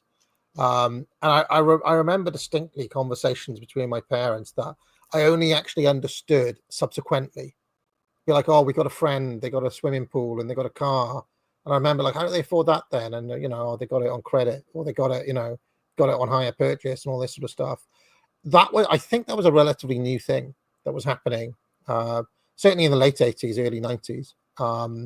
The other thing is that, I mean, I remember my mother specifically, growing up in the valleys and so on, getting really excited for things like the IMAX or 3D, like 3D and stuff.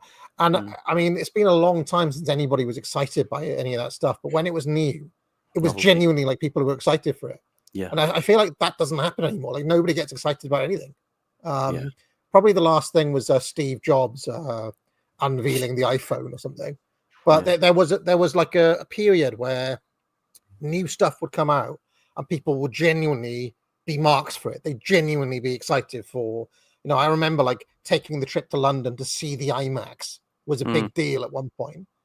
Now we wouldn't pay any attention whatsoever. You know what I mean? It seemed cutting edge, didn't it? It seemed really new. Yeah, and lots of kind of junk technology. I mean, this is when people are cutting around in London in a Sinclair C5 kind of little monopod car. Well, it's more like a child's car really. But yeah, this is we're on the cusp of an interesting surge of change here. I should also say this election that's coming up here, the people who are getting elected to Parliament for the first time are people like Jeremy Corbyn, Gordon Brown, Paddy Ashdown, and one Tony Blair as well. So this is the future is being shuffled into position. There's a mystery about how Blair got that seat that Hitchens talks about as well. Still basically mysterious. because he was parachuted into a relatively it's quite strict as how people get into Labour seats, right? And it's quite high. Labour's quite hierarchical, believe it or not. So it's still a mystery as to how Blair was put in there. You know, the boy wonder. Sedgefield in Durham, yeah. Somebody in the chat, by the way, asked how Padme Alamar, Natalie Portman did in WWYD, and I actually looked it up. She had to her name 4 matches. She drew in the Battle of the Natalies with Natalie Dormer. That was a 50-50. She took a loss to Anna de Armas, who is stunning, to be fair. She got smashed 77-23. She lost to Kate Beckinsale 76-24. And she beat Jenna Ortega 63. So she only won a single match in her WWID career. And that was it for her. That was the end of the road for Dormer, for Portman. So there we are. Did you say Kate Beckinsale? Is that like the answer to a joke or something? Kate Beckinsale. Oh, right. Sorry, I thought you said Peckinsale. Like what do you? Don't you remember Kate Beckinsale? Yeah, and she's beautiful. Yeah, she was in that Underworld film, wasn't she? Yeah, I didn't watch it, but she didn't do very well either. By the way, she's really dull. Yeah, she's a really boring actress. He used to be a science teacher before semi-retiring to Walton as Chief Beach Inspector.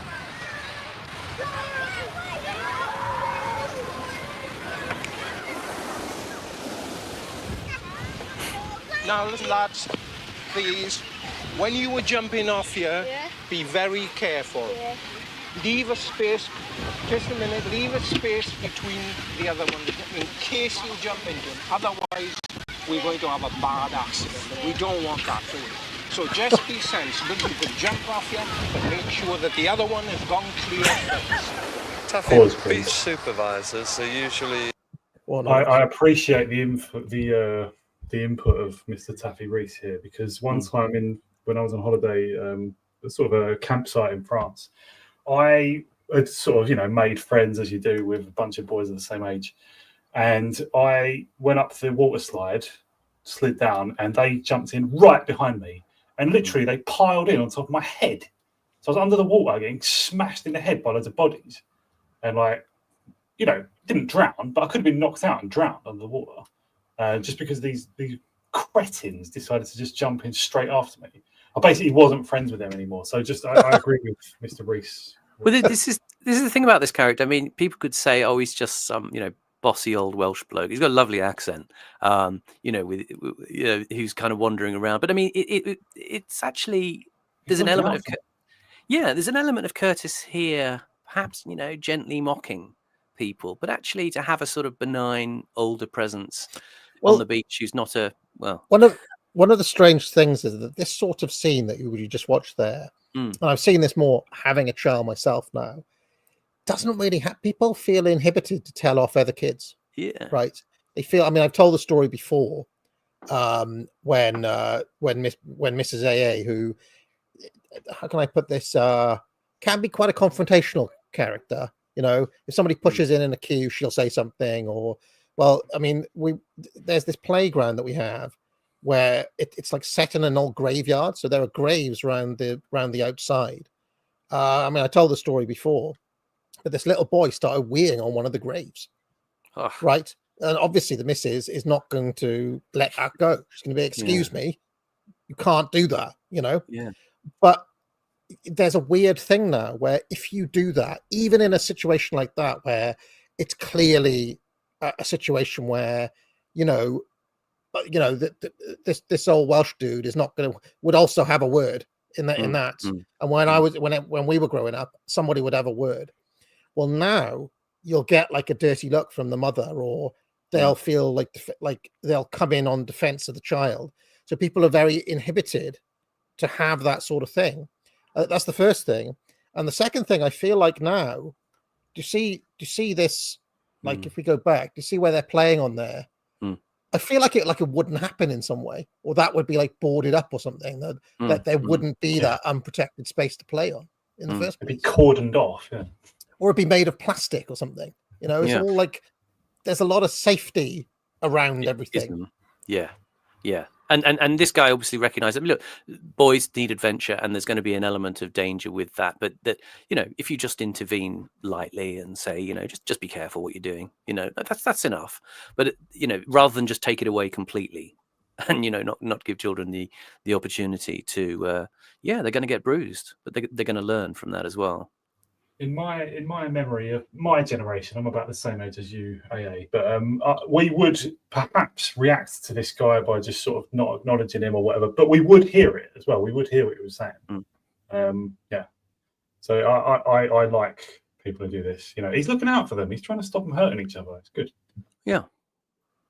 Just a minute, leave a space between the other one in case you jump into him. Otherwise, we're going to have a bad accident. There were so many people like this when I was growing up, by the way. I've told the story about when I ran away once and got to the end of the road. There was no woman who had exactly this accent. It was like, what you do? And she basically just took me home. What do you do? What do you do? I was only like 6 or something, 7. But yes, it's weird. It's a kind of paternalism that's been lost.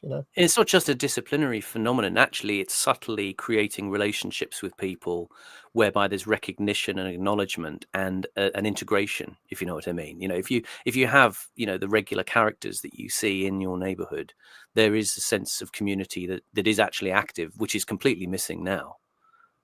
We mentioned Peep Show earlier on. Do you remember that scene in Peep Show where he gets accosted by the youths? Oi, clean shirt. There's clean shirt. Do you remember that? Do you remember that scene? And Mark, and there is a kind of weird breakdown between because you're much more likely to get that sort of. It is weird. It is a strange thing. I am someone who, like, if I'm on a bus or a train, say, and as happens very often now, someone starts playing their music out loud, I will literally get up and walk along to where they are and tell them quite sternly, just tell them to turn it off. And if they don't turn it off, I'll raise my voice and have a go at them. Virtually everyone backs down. But what I do think, especially with kids, I don't know, with adults maybe it's a bit more complicated, but with kids, like, they deep down, they generally want to be told what's what. They do want to know what the practices are, what the conventions are. Obviously, they may be defiant at first, but they've become that way because of the sort of anarchy that adults have left them to. Absolutely, yeah. This is a daily struggle I have at home, by the way. Ironically, because with our one, I think I've finally won the battle against gentle parenting.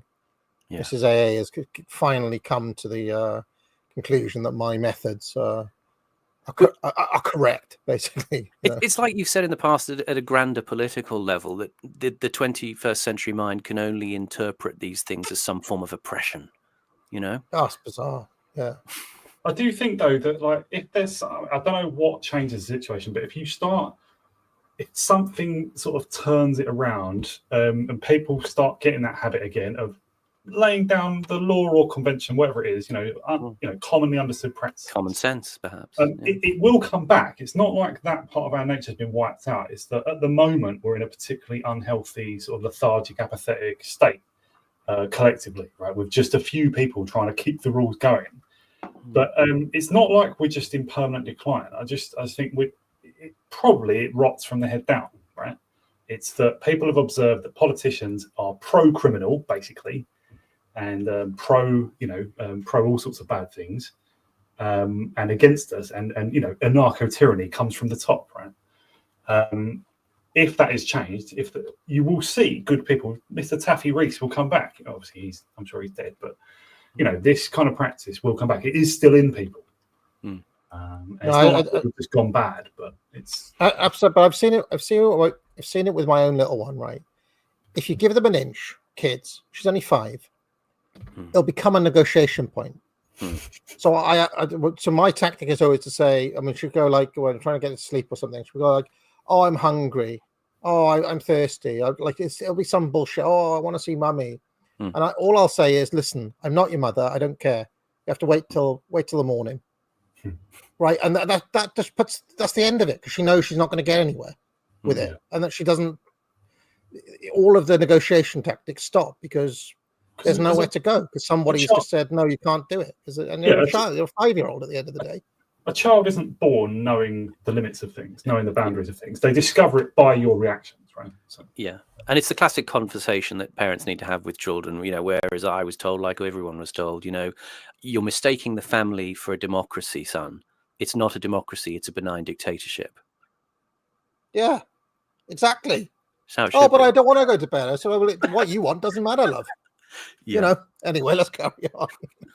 We don't want that, do we?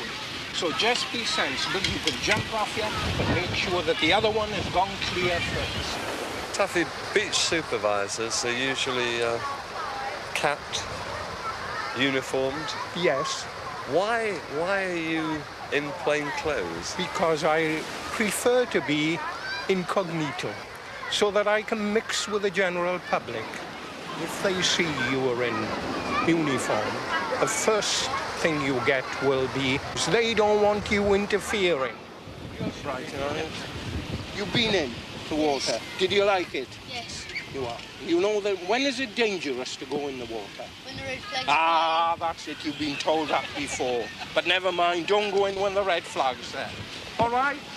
Bye. Have you been in the water? Is it nice? No. Why? Are you a good swimmer? No. When my feet are covered, I'm drowned. I can't swim. No. Did you tell him that when you went for the job? Oh, no, I was never asked whether I could swim. I didn't think that they would expect me to go in the water and bring anyone out, because if they had, they'd have been bitterly disappointed. Do you think making him a guy who can't swim, prevention is better than cure, you know? Stop anyone going in there. Very, very telling shot in that little sequence there. The man in the deck chair with the towel over his head, and you know, I think the sort of the image of King Canute kind of also kind of haunts this this thing as well. You know, for people who don't know, the legend of King Canute is that, you know, to make a point to his royal counselors that he can't control absolutely everything, he takes his throne down to the sea, sits there and shows them, look, I'm going to order the sea not to come in. And lo and behold, of course, it doesn't. And, you know, he makes his point that, you know, you can only control so much. But I think that's emblematic of, again, this period of time of a sort of giving up, you know, a sort of a breakdown of the will to fight the entropy any longer. Now you see, this must be a generational thing though, because when I've had these scenes in Cornwall, like you've got the mat, you've got all the, you know, all the faff, set it all up. Then now you're sitting on the beach. 5 minutes later, it's like, what do we do now then? Oh, we just sit here. All right, build a sandcastle then. All right, okay. Now it's 10 minutes later. What do we do now? Let's go down to the sea. I don't get it. What do you do? Yeah, and then the sun goes in and doesn't come back out. Yeah, and sandcastles, you know, they're always a metaphor for futility, aren't they? The things you build up that get knocked down. And also, it's kind of training the British into a way of thinking. Even in midsummer, most of the sea around Britain is cold as well, right? It's fucking freezing. It's just horrible. Yeah, I remember the first time I went in the Mediterranean, I was well into adulthood, and I was like, "It's warm." I couldn't believe it. I couldn't believe the sea could be warm. Beautiful. A mid-morning performance of Walton's only summer show, presented by a family company. Getting a tan. Have you been to this country? In a corral behind the car park. As you can see, it's a Wild West town. Well, you know, I say that my grandmother would go down to the beach, you know, and she'd lay there for hours. She'd put a suntan lotion on. She'd be there for like 3-4 hours. I didn't get bored. I've never understood it.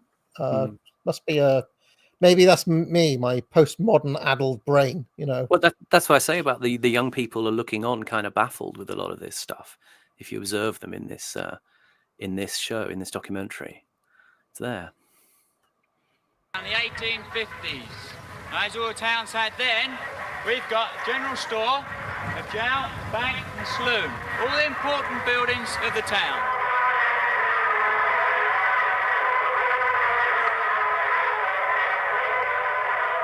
If you've got any questions afterwards, please do ask them.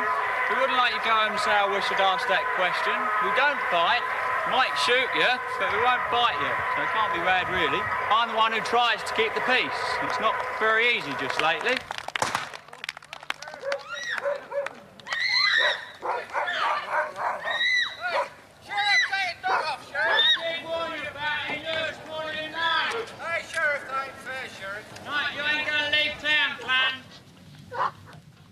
many times do you have to do this? It's no carry-on set or something. So Yeah. kind of, Well, it's very strange, isn't it? Because it begins to look very quickly like really it's just an excuse for the men to just fire off a load of guns.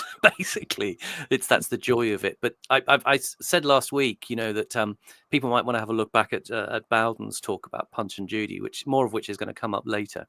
But he has interesting things about these kind of phenomena of entertainment, and he talks about Punch and Judy in particular. But this kind of quote from him, I think, talks about what they're trying to do here. It's almost like kind of the sort of attempt to modernize and replace Punch and Judy with a sort of, for the adults performing it is kind of a memory of sort of, I guess, 50s Hollywood Western films or something like that.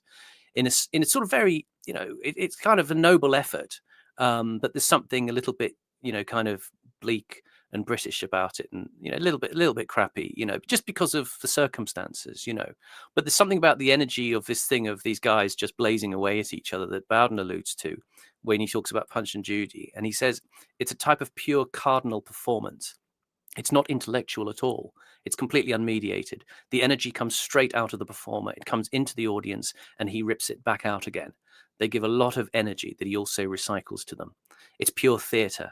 The people who see it when they're very young, particularly the very violent dolls, the very Victorian ones with heavy papier-mâché heads, so every time Punch hits them or brains them, you hear the bang, you hear the clunk, clunk, clunk. It's quite physical, quite animalian, and also slightly animist.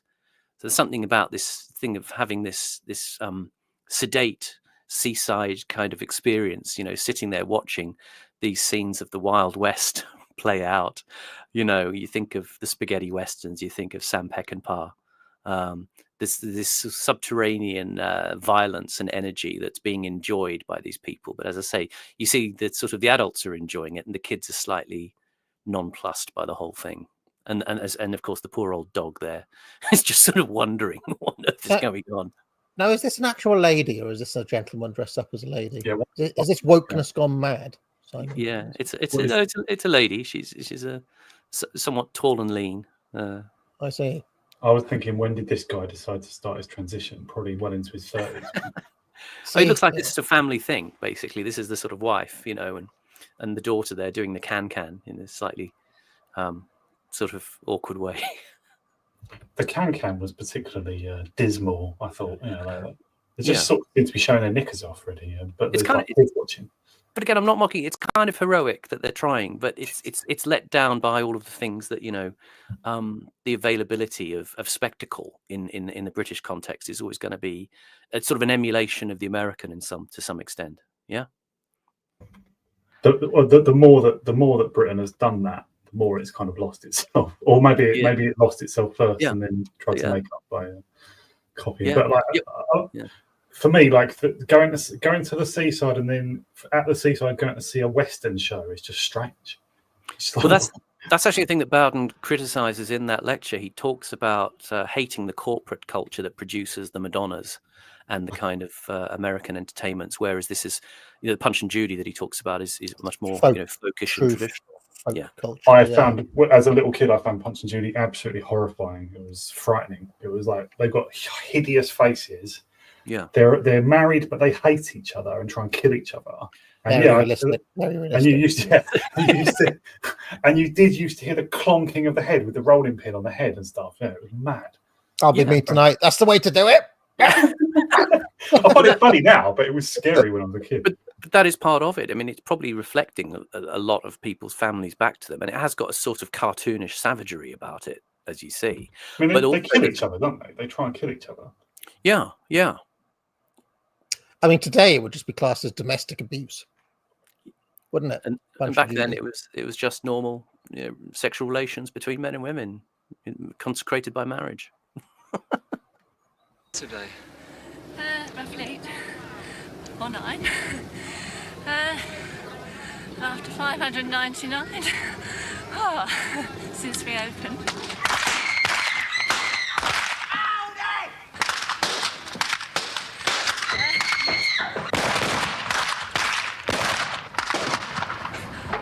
Have they finished? have you got children? Yes, 3. How'd you find it? I mean, hard work. but fun. Can't believe we're getting Woods in the chat. Come on, guys. You know, it's just another day in housewife's life. Yeah. There's not really time to think how you feel. And then I've got the dinner to cook. The Grover family have been coming to Walton every year for 16 years. I'll get you. In the beginning, there were 2. Now they are 10. What's that big old brick? Mine's What's the birth rate stats on that? 2 to 10. That's not bad. Not bad. It's above replacement. don't know your foot on it, look. Do you know, it's a wonder you don't get tired during the day, all day long. Oh, exercise does you good. Come on in, look. She don't let me sit down anyway, does she? This is the busy season for Walton's lifeboat, moored near the end of the pier. The summer brings a shoal of amateur sailors in distress in capsized plastic dinghies. What's the worst sort of time to be called out? I would think in the middle of the night. As far as I'm concerned, I'm getting on a little bit. For me, the middle of the night, for Bob here, I should think is some very inconvenient times for him to get called. See, I just love the fact this guy exists, Simon. Yeah. Does he exist? Does this man exist now? Well, this is the thing, isn't it? It's kind of like the dad's army, isn't it? The voluntary social infrastructure that was there. Like I don't know what he's talking about. Does it get in the way of romance?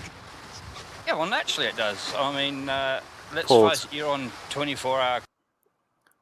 At 54 years old, Carl Benjamin gave up fighting the scourge of liberalism and sold the Lotus Eaters for 20 million. He retired and became a part-time Coast Guard, which made him feel much happier. This guy has the face of American, doesn't he? I think. That's Carl in 20 years. Carl's more of a landlubber, I reckon. Cool. And, you know, you get the vibes right and you're all ready. You take the wife out and you have a very nice evening and you're just in the mood for romance.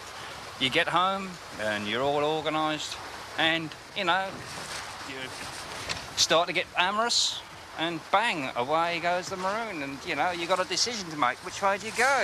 You sort of carry on and then run down the road a bit harder or leave off quick and, you know, get a belt. Yeah, it's because it gets in the way. I mean, you're only human, aren't you, after all?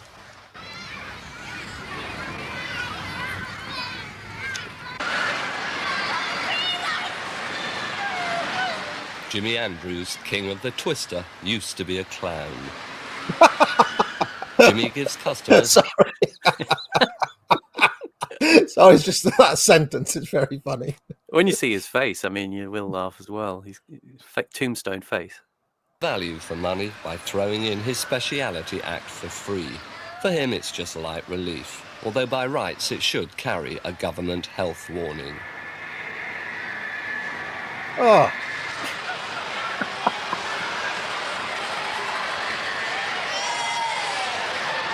What's it taste like? Well, I haven't got time to taste it. It's gone. Do you stick to small cigarettes or king size? Any cigarette. Tipped cigarette? Swallow the tip as well. I hate to say this, Simon. I hate to bring things down, but his physiognomy is not a million miles away from the one of those characters in Sallow. Yeah, do you know the one I'm talking about? Yeah, I he do. looked a lot like the Sallow guy. Sorry to ruin everybody's day, but it's just interesting sort of phenomenon of masochism as a form of British entertainment. You're literally going to chew and swallow a burning cigarette.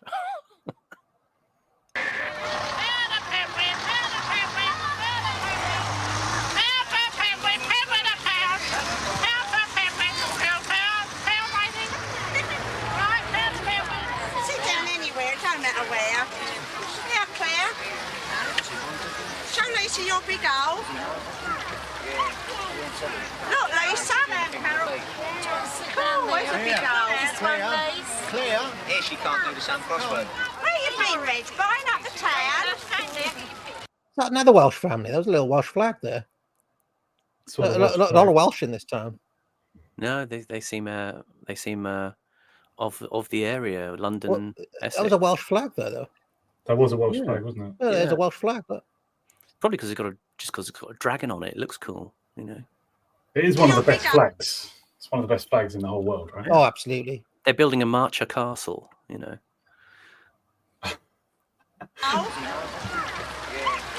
One of the best anthems too.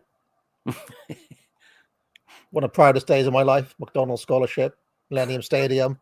They played the music. The roaring crowd. And the stadium was empty, but you know. What is it? What is the Welsh anthem? I don't even know what. What is the Welsh anthem? But Welsh sports fans have got several songs that they sing as anthems. No, they have got an embarrassment of riches when it comes to it. It is the Welsh anthem, mate. You put on a rugby. It's not Land of My Fathers. Yeah. Okay, come on. Yeah, it's lovely. It's rousing. Yeah. Tear up every time I hear it. Yeah. That and then Men the of rugby Harlech. starts and I go and get a pint or something.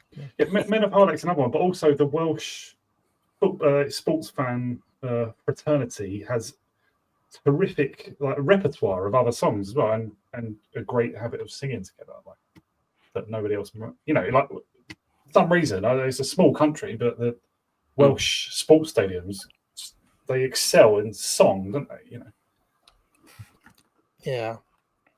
Well, or at least they did at one point. If they still do. Look, Lisa. Oh, where's the big Clear. Here she can't do the same crossword. Where you been, Reg? Buying up the... And the guy who said the Welsh anthem is God Save the King. Just, come on now.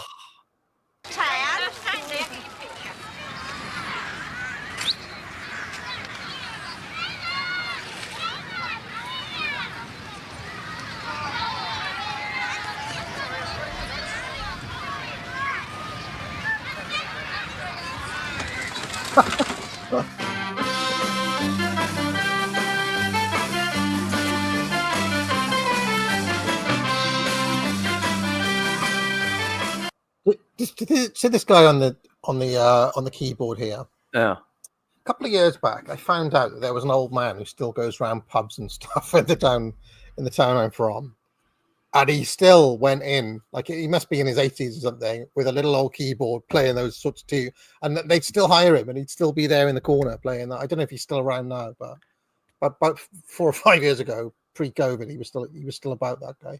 Does he do sort of these sorts of things? I mean, does he do like a those sorts of things, yeah. A ska version of the can. Yeah, exactly. Yeah. This scene confirms what you were saying earlier, Simon. Just if presented with what is, I don't know, an afternoon disco or something, I don't know what you call this, like just an afternoon dance to whatever. Yeah. The kids would generally just shy away. They would just find that embarrassing, right? Now, you know, but back then, of course, just everyone have a dance. Why not? Yeah. See, it's difficult though, because I can imagine this exact scene when I was a kid a few years later, and we would have all thought this was naff or impossibly uncool and wouldn't have gone to it, you know, or we would have, like you said, stay away for us, or you know, the floor sit at would be the empty, edge. Yeah, sit around the edges and look grumpy, maybe. Yeah, which is, I mean, I've never changed. I was like that even when I was 7. Quite right. Lunchtime at the Martello Club.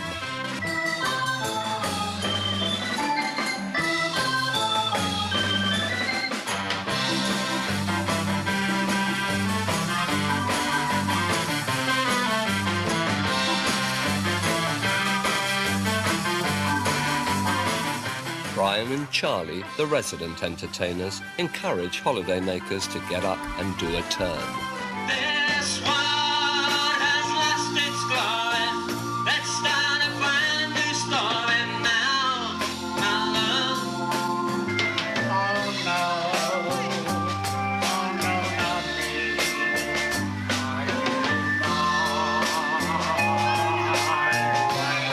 Oh, what is a man? What has he done? If not himself. And you do this for the whole of the season? Yeah, 6 weeks. 6 nights a week. 6 nights a week for 18 weeks. Never get bored with it? Not really. If you did, you couldn't do it. You get the odd time times when you could do something nasty, but you just have to control yourself.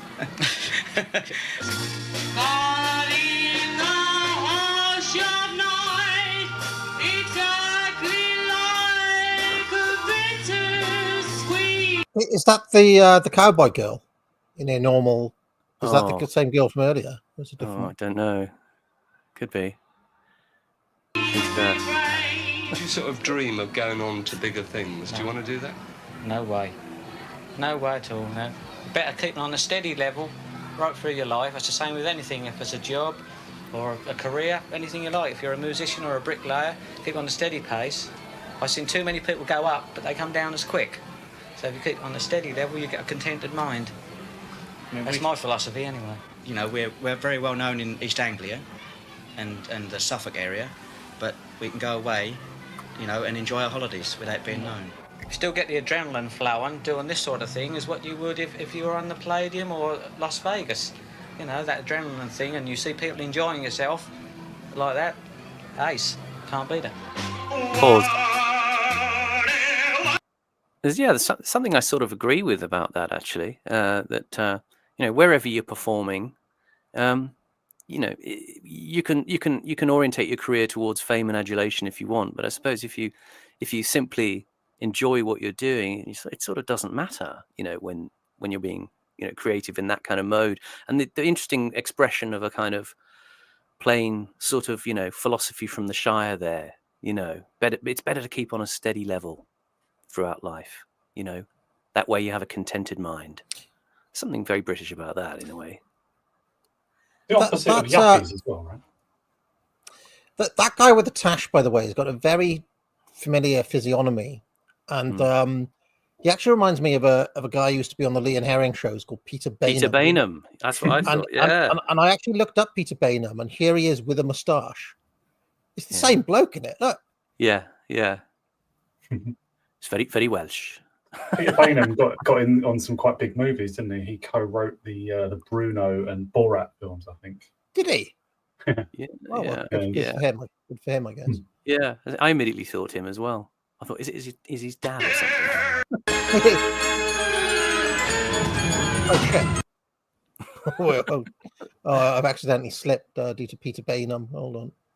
Here we are. There he is. There's Peter Bainham. Do you sort of dream of going on to bigger things? Do you want to do that? No way. No way at all, no. Better keep on a steady level right through your life. It's the same with anything. If it's a job. I kind of love paucity of ambition, Simon. Yeah. They know, you know, knows his place. He's happy there. Generally, you can only really have a society where that's mostly composed of people like that, right? You can't have everybody scrambling for the scepter or the microphone, can you? Well, I sort of related to it because I used to have ambitions of working as a Shakespearean actor when I was young, and eventually I did get to sort of go to the sort of places where the highest art was produced, the National Theatre and the Royal Shakespeare Company, not as an actor, but I witnessed how they operated. And when I saw the reality of it, I didn't really want it anymore. It was just not a great deal of fun. It was the times I actually enjoyed doing the work were probably in a rehearsal room at university when we did, you know, Shakespeare and gave workshops and stuff like that. And when I saw what it was like to produce, if you like, corporate funded work in the big subsidized national companies, I wasn't that excited about it really, because you did feel like you were being sort of bought in as a supernumerary, I guess, to you know, just sort of adorn a stage while the particular actor who had been selected for fame was being pushed very hard. And I used to speak to a lot of the actors in the company. I didn't get a great sense of enjoyment from them, you know, about the work they were doing, because they were very much just being funneled through a machine. You know, I mean, yeah, it'd be great to be successful and have all the money, but I don't think you'd necessarily enjoy the work as much. And that seems true of so much in terms of the music business or entertainment business, that as people go on further, they kind of lose the relish for it. You know, it's actually the early days where you're kind of doing it hand to mouth that you achieve and feel more fulfillment in. That sounds odd, I know, but I felt it was true. You know, Mark Knopfler was like that, wasn't he? He never intended to become like the biggest band in the world, and as Dire Straits got bigger, he hated it. Yeah, and he carried on making music for till now, I think, but just he quit Dire Straits. And Sultans of Swing, the lyrics of Sultans of Swing seem to be exactly about that, right? The simple enjoyability of just a pub band. My paradox was I wanted to do the work at the highest level. You want to play the best parts. You want to play the big Shakespearean kings and tragic heroes and stuff. I wanted all of that, but I didn't want fame. I didn't like the idea of, being poked at, stared at, regarded in the way and processed as you are by the media as a famous person. So it couldn't have happened because you can't get to play those parts without having to pursue fame. But it would be nice to have the part and have the money and then just, get the admiration of your peers. But I wouldn't want the sort of thing of being, under the microscope. Look at what's happened now, Simon. Now you've got fanboys who look at you like Johnson. You will start getting people approaching you in public now and demanding that you be interesting or funny. Yeah, I'll quit while I'm ahead. I looked at Peter Bainham, by the way, and he's got this Hollywood career as a writer and so on. He wrote the Alan Partridge movie, Alpha Papa, but it still says on his Wikipedia entry, years active, 1987 to present, known for hot noodle television adverts. Oh yeah, the hot noodles. Yeah. But there's an interesting bit here. It says he has a naval career in the Merchant Navy, right? And it says Bainham described his experience in the Merchant Navy as unsuited to his character. He said, "I was with men who drank beer for breakfast. A lot of them were fascist. I mean, really fascist. They say travel should broaden the mind, but these blokes would have been kicked out of the Ku Klux Klan for being too extreme." What you don't realise, Peter, is that they've gone beyond. They've stepped over. You've advanced one stage. They've opened their mind again, and they realise that fascism is the higher truth. So, your father was on ships, wasn't he? Because mine was in the Merchant Navy. Yeah, he was. Yeah, he was an engineer, chief engineer on ships. Yeah. My father was a chief petty officer. Doing the refrigeration on ships that were going to New Zealand to get lamb back. This is back in the early '60s, and from what I hear, there was quite a tough world. The Merchant Navy. It wasn't quite a lot of violence involved in being on ships for months at sea. I even lived on a ship for a period of. Being little, but I was too young to. My abiding memory really is that my dad got seasick. He never stopped getting seasick, and his way of combating it was extra strong mints. Those the extra strong mints you can buy. Yep. And now my abiding memory really of that is his pack of extra strong mints. Whenever I see them, it kind of makes me think back of those times of being on ships, or at least him being away for a very long time. He was barely there when I was a kid, my dad.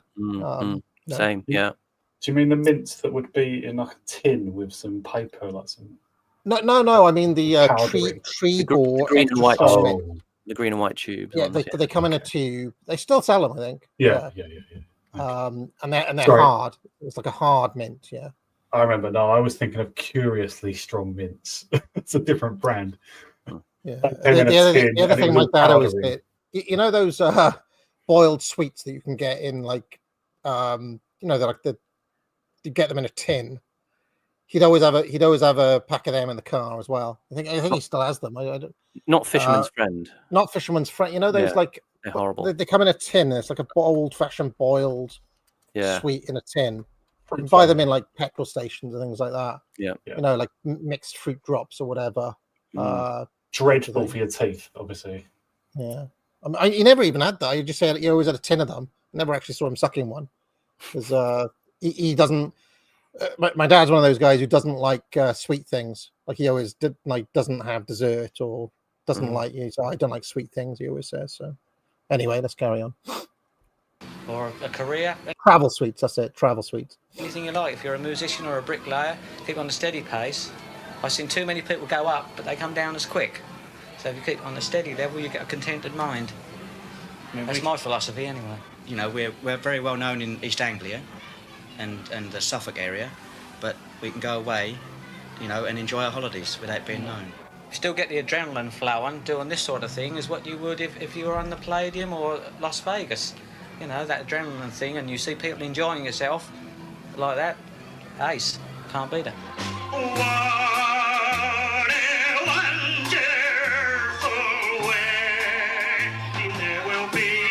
you think a place like Walton is ever going to die? No. When they commercialise things too much, like the big ones are getting, it becomes too expensive, you see, and so these places will always survive. It's a good old British seaside home. That's it. That's what we like. As long as that water's there, they won't go wrong, will they? These guys are probably still alive, Simon. They've probably seen what has become of the Walton now. Their 108th season. Yes, sir, that's my baby, no, sir. Oh, baby, yes, sir, that's my baby now. Yes, sir, she's excited, no, sir. She's invited, yes, sir. You're invited now. Oh, by the way, oh, by the way, oh, in the I'm singing, yes, sir, that's my baby, no, sir.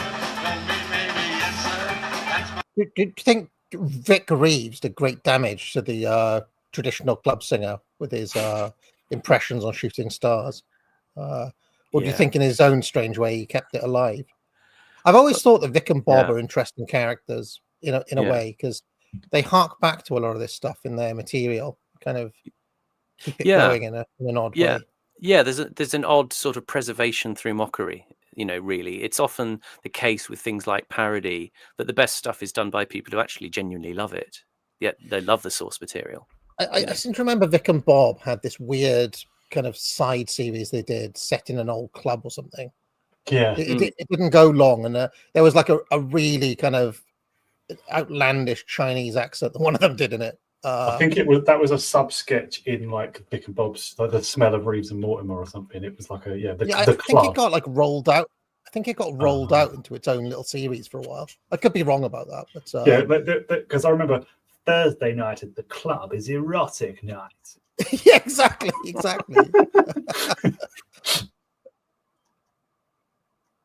Sorry, pause a second. Sorry, just to add to what you said about sort of preservation through mockery in a way. Like Phoenix Nights was another example of that. Right? It was, yeah. It sort of loves what it's mocking. It's a little bit like cruelly mocking as well, but it's mostly kind of affectionate, mixed with sort of just a newer kind of humor as well, just dirty jokes and stuff. I like Phoenix Nights. I thought it was really good. And then there is also a fine line there. I'm always reminded of the line that Dennis Potter used in that famous sort of last interview he did, the one where he was swigging the liquid morphine. But he talked about how you regard the past and your youth, and he talked about, you learn to treat it with a tender contempt, So there's both the kind of, an element of the kind of the liberal view of being scornful of the past and having a bittersweet affection for it as well. I might do a bit of a thing on Vic and Bob one day, because they're interesting to me, because they kind of go to a level of absurdism that you very seldom see in kind of quasi or actual mainstream stuff. Like some of their sketches are pretty out there, They went to a level of absurdism beyond Monty Python or anything like that. And I can't think of any other acts that really do. Maybe Harry Hill a little bit kind of went to that level of absurdism, but they're kind of interesting, Vic and Bob. I read something the other day about Zoomer humor. They were talking about, because Zoomers are sort of very historically decontextualized, that they tend to go for things that are completely absurd.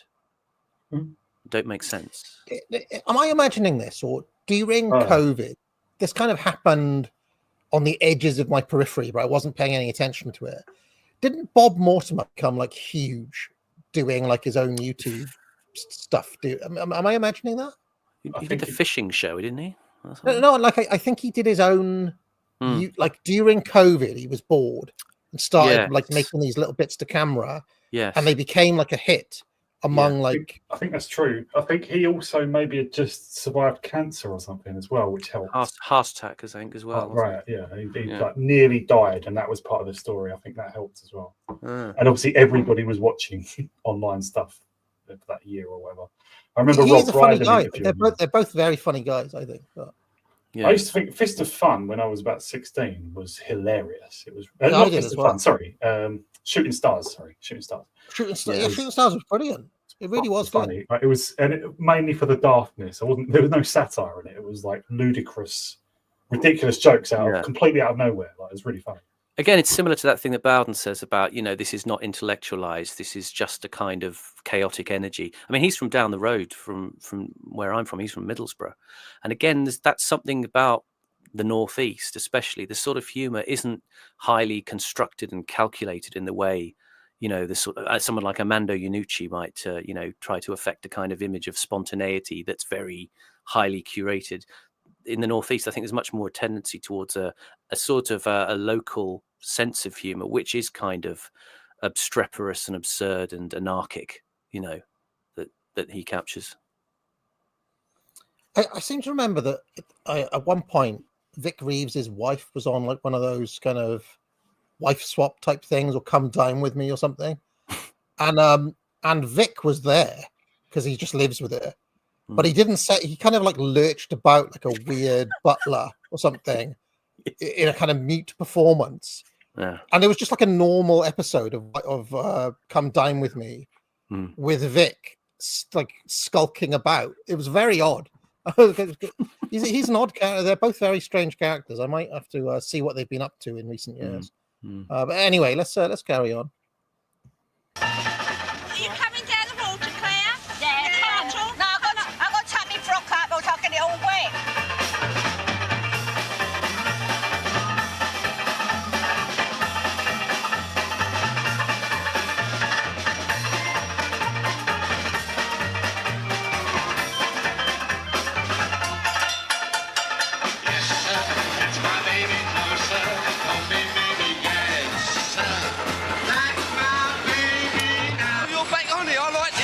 Some more of this.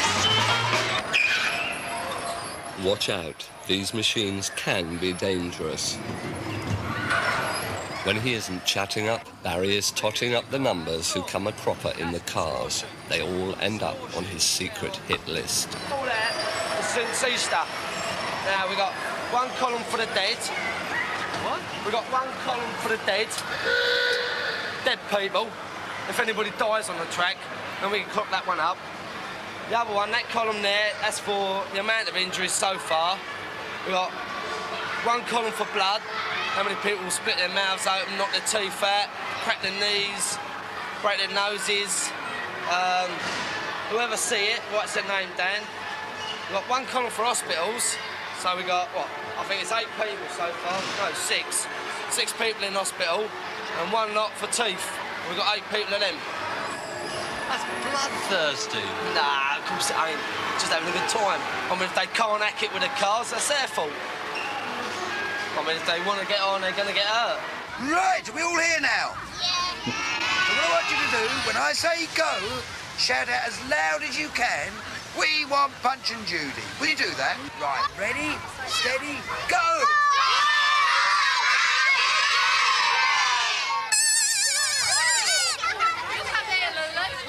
Here we go. Hey! Hello, boys and girls!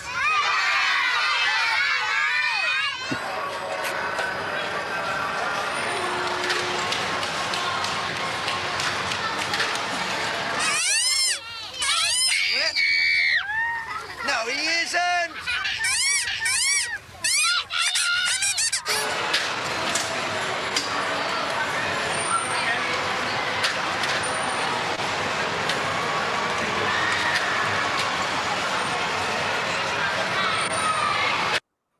Somebody in the chat said that puppet sounds like AA's voice. Come on now. Come on.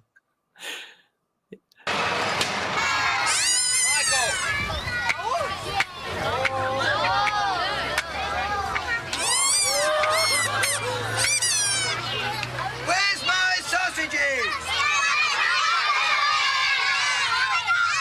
I can't see any crocodile where. Ow!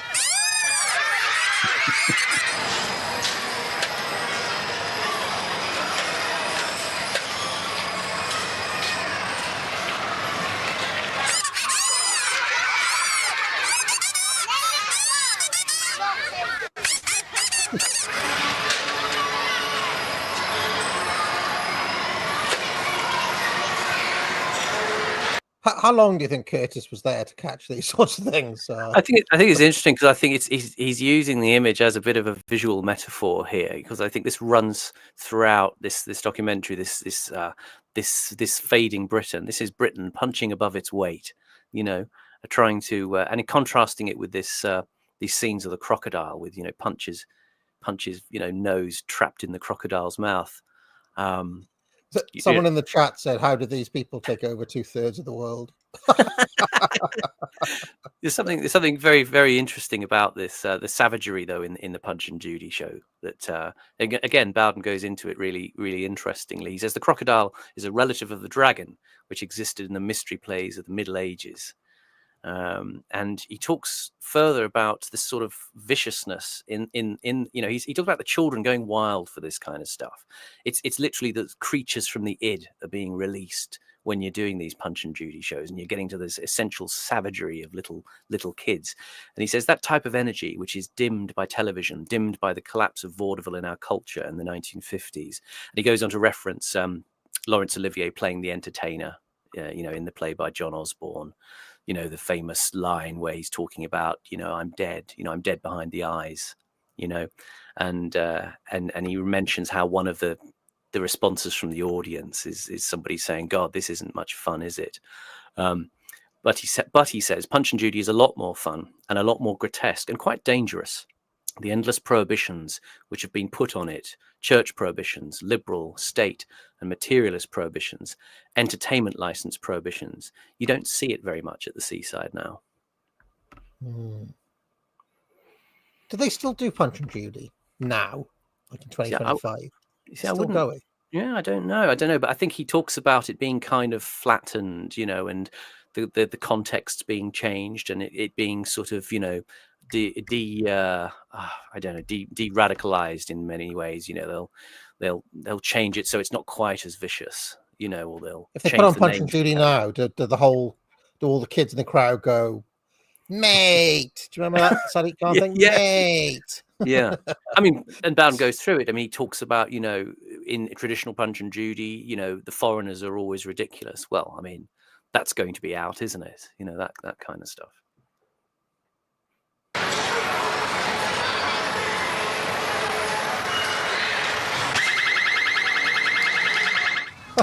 I'm getting too old for it, that's the problem. How long have you been doing it? Well, approximately 30 years. I've sort of always had an interest in Punch, so magic's my first love, Punch, actually, as far as I'm concerned, I've been doing for 30-odd years.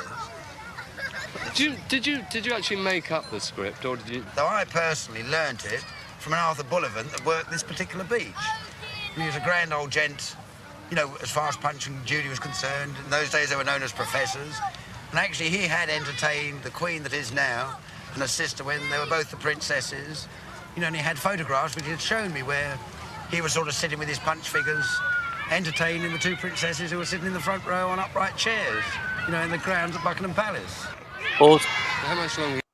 Just to let you know, that guy is a guy called Len Blease. He was called Walton's Mr. Magic. He did national service in Rhodesia with the RAF. But he had a very storied career in magic after this. His wife said he wasn't attracted to the offers of cruise ships engagements or the glitz of Las Vegas. He would go on holiday to magic conventions, but his life was totally taken up with magic. He would devise and perfect his tricks in his garden shed.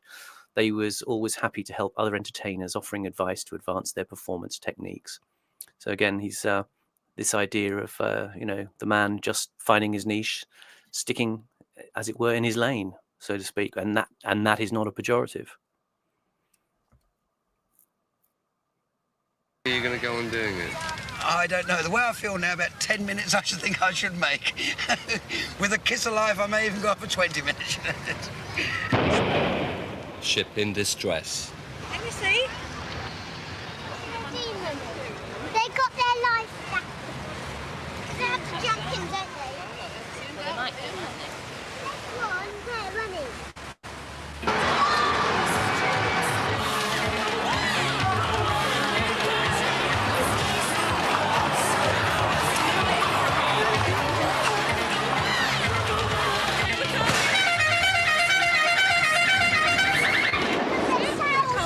pause. It must be in difficulty. Yeah, that last boat's going. Just that little sequence there. I think there's just something very interesting going on there. You have that sort of anarchy. They're all kind of running to get to the Coast Guard boat to go and help the ship in distress. And that music is "Go Wild in the Country" by Bow Wow Wow, which came out in 1981. And it's also just that little quick shot there of the black guy punching the boxing ball thing, And I think there's something about that. Just that moment of frenzy there that's very much, again, contextual for this time. You've got to remember this.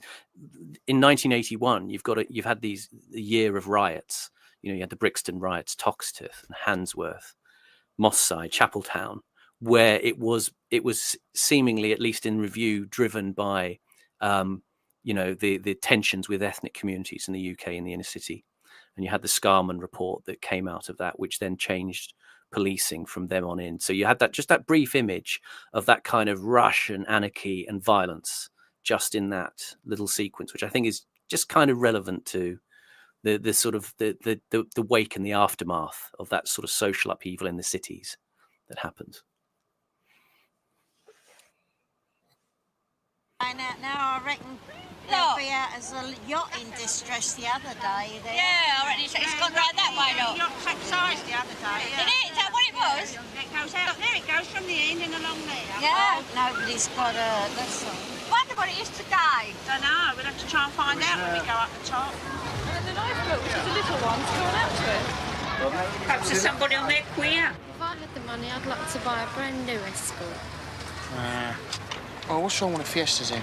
Have the Escorts got vinyl sunroofs? I don't know if that's just a particularly Essex thing, but obviously Dagenham has the Ford plant. They're talking about Escorts and Fiestas, right? I'm in that sort of part of the country. Everybody drives Fords, even now. Like, there's just Fords all over the place. If people don't know what to get, they get a Ford because you can easily replace the parts and get it serviced and stuff. And they're all right, decent cars, apparently. But what you said about the riots as well, Simon. It's like much under discussed episode in British history. I think not necessarily the riots themselves. I mean that can happen, but the response, especially of the Tory government, was to start all this. I think it was the start of what they called community policing, which is basically where the police negotiate with communities, meaning ethnic minorities in various cities, over how much they should actually police them and how much they should just let do what they want. Scarman literally said that in the report. He talked about adopting a policy of direct coordinated attack on racial disadvantage. So anybody who thinks like the wokies took over like 10 years ago or whatever, it's such tosh. It's such a convenient, truncated timeline. Anti-racism, basically turning things against whites, really. That was instituted by the government from above down into the police in the early 80s. So anybody who thinks this stuff started with it's not even to do with Stephen Lawrence. That was another 12 years on. They already had the state ideology of anti-racism being imposed from the top to reward people for rioting. I remember it was quite controversial at the time. I remember as a kid, before I left England for Australia, seeing on the news there was a big controversy about something called the sus laws. Which I remember it was at the time it was described as SUS, suspect under suspicion, and this was basically like stop and search, but it was focused on areas like Brixton, and this was this beginning of the sources of tension. I mean, you have it reflected in comedy and things like not the 9 o'clock news with the Constable Savage sketch, where the police and the SPG, the Special Patrol Group, especially framed as these violent Neanderthal thugs, and that tension sort of, as you say, emerges from then on, and then it gets put into things like the PACE Act in 1984, Police and Criminal Evidence Act. So to sort of put an end to kind of police just fitting people up and verbaling them down in the interrogation room. Because the idea, bringing the sus law up all the time, just droning on about it all the time in the media and in academic papers and stuff. It was like they basically just portrayed it as a racial attack on young black men. by the racist police. Like, they just want an excuse to go after young black men. What it obviously was that police generally, when they do search someone, if they find someone with a blade or a shank or whatever, typically it was young black men, or a lot of young black men were involved in mugging and stuff. But they just it was critical theory started coming into action. What I call critical theory, maybe I'm using the term a bit too broadly, but yeah, it's like the idea of just what we need to talk about is attitudes among certain people or the discourse around things. Never talk about the crime itself. Never talk about trying to actually stop people being mugged or whatever. It's all just about the discourse around it. And this is the time when sort of radical ideology in academia, I think, begins to have more sort of leverage. Stuart Hall and the Centre for Critical Studies in Birmingham. Yeah. Right. So yeah, Stuart Hall, pure poison. Ash Sarkar's favourite academic ever. Yeah, we came across him in All Watched Over by Machines of Loving Grace as well, if people remember.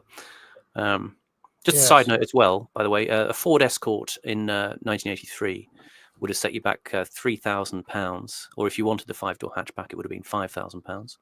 But she's interested in the Ford Fiesta, and that would have been £3,700 to about £4,300. I also think it's worth mentioning, on the back of what Horace was saying just now, that one of the greatest tricks the Tories have pulled, right, is managing to convince everybody that Tony Blair specifically is responsible for all of this stuff, right? And what they point to is the Equality Act of 2010, okay? And I am guilty of believing this myself for a long time, until I actually looked into the 2010 Equality Act. If you actually have a look at what that law is, it's a consolidation of all of the laws that were on the books to do with the discrimination, race and equality, and gender as well, which were all like, I don't know, 10, 20 separate different laws consolidated into one law, right? So it was actually a bit of kind of new Labour efficiency, if you want to put it that way. But the basis for them, lots of those laws were actually signed by Thatcher. Originally. Race Relations Acts, right? Yeah, exactly. Yeah. And the Tory, before Thatcher became leader, or when she was newly leader, Labour passed. I mean, there was several. I think there was 3 Race Relations Acts by the end of the 70s, and certainly the one that was passed in the 70s, the Tories supported it in opposition. William Whitelaw, who became Thatcher's deputy prime minister, I think, was like vocally in support of it. And this is establishing things like the Commission on Racial Equality, which exists just to blame British people for foreigners' problems. Basically, that's all it is. But yeah, about the Equality Act, I think there was 2, one under Blair, one under Brown. But the Equality Act of 2010, I think it was, shortly before they lost power, the Tories voted for it. The Tories in opposition voted for Labour's Equality Act. So whatever they say about that, was obviously Cameron trying to show how left-wing he was, right? But whatever they say about this problem starting here or whatever Blair did, they supported it. The bastards. Yeah, but if you have a look at what it consolidates, it is the Equal Pay Act 1970, the Sex Discrimination Act 1975, the Race Relations Act 1976, the Sex Discrimination Act 1986, the Race Relations Remedies Act in 1994, and the Disability Discrimination Act 1995. Well, I mean, at least half of those laws came in under the Tories. Right. All I'm saying is that it's not like those things weren't on the books already. It's just that they basically streamlined it into one law, right? And it was kind of like, I mean, I'm not saying it's a good thing. I'm just saying that it was just a bit of repackaging, but the discrimination laws existed prior to that. It's not like you could get away with, I don't know, something that you'd be found guilty of under the Equality Act 2010. You could have easily been found guilty of back in the 80s under all of these different laws, right? And obviously, and that last act, the 2009 or 2010 one, that created the Equality and Human Rights Commission, right? Which is just a sort of state body, but not, with no accountability or electoral aspect to it whatsoever. Just a permanent state body that just all the 3 main parties of government agree on, that just acts to undo our society, basically, just to attack the fundaments of our society and call them racist and bigoted and whatever. That's what it exists for, and the Tories strongly supported it. You don't hate them enough. If you have a look at the Equality Act 2010, which the Tories could have repealed at any time in 14 years, by the way, they in fact just added to it.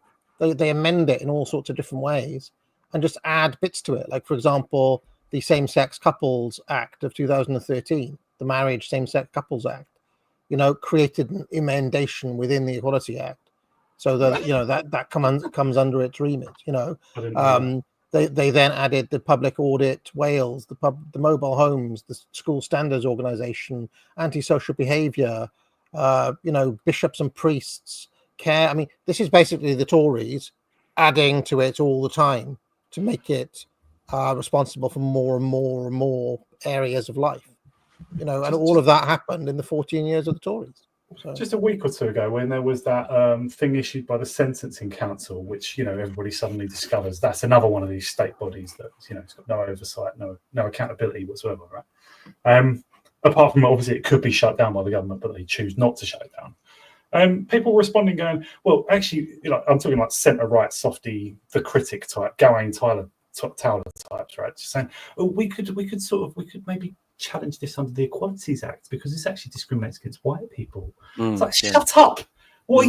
Anyway, I needn't go on about. Yeah, it's always the wrong framing. Yeah, it's always deliberately.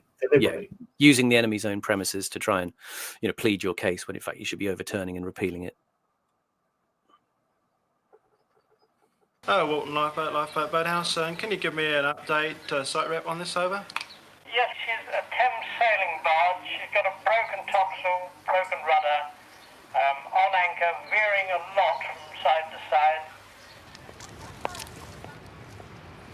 Lifeboat went out and stopped near the old barge out there, but I don't know what's happened. But he's got a line on it.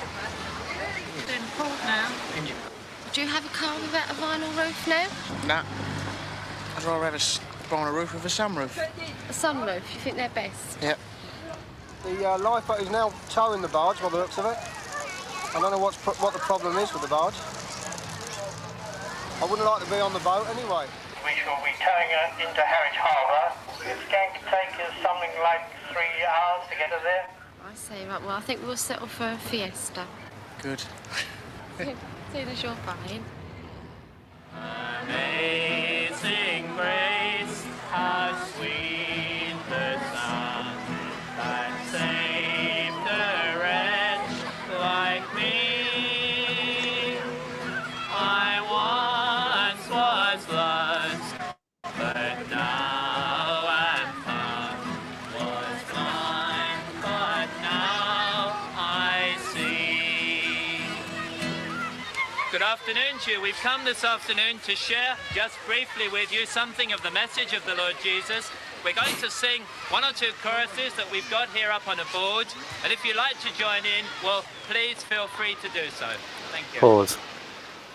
That's an example of what you said earlier, isn't it? Yeah, this is the sort of, a non-coincidental juxtaposition. The family asleep, the Christians, made to be slightly ludicrous. I mean, that reminds me, I don't know if either of you seen The Singing Detective at all, but the scene where, Michael Gambon's in hospital and he's trying to get better, and some of the doctors and nurses come in as a sort of happy clappy Christian evangelical group, and it just annoys them, and they're made out to be sort of these sort of irritating and kind of ridiculous figures.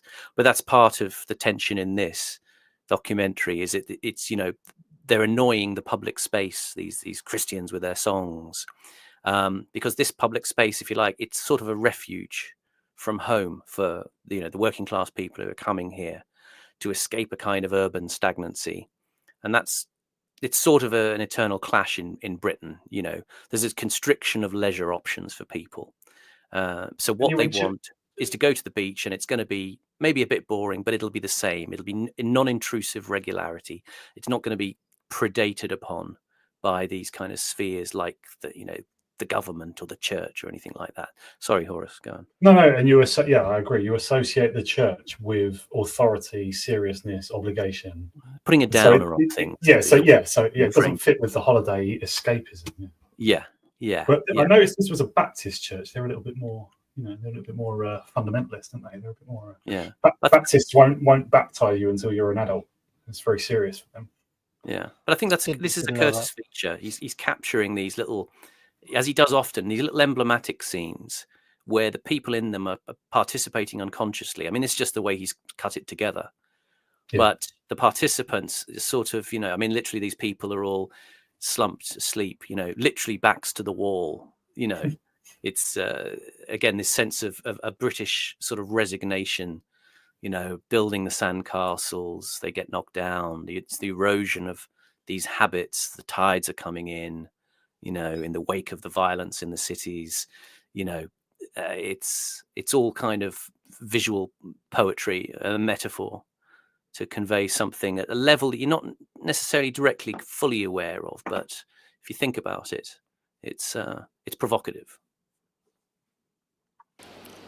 What's your name, by the way? Steve of the Smooth Silver Tongue. Right, ain't you, Rog? How long are you down for? A couple of weeks. Nice, isn't it? I'll take you out tonight. Yeah. Got lovely legs. Hey, what colour you got? I'll have a look in a minute. I'll have a look.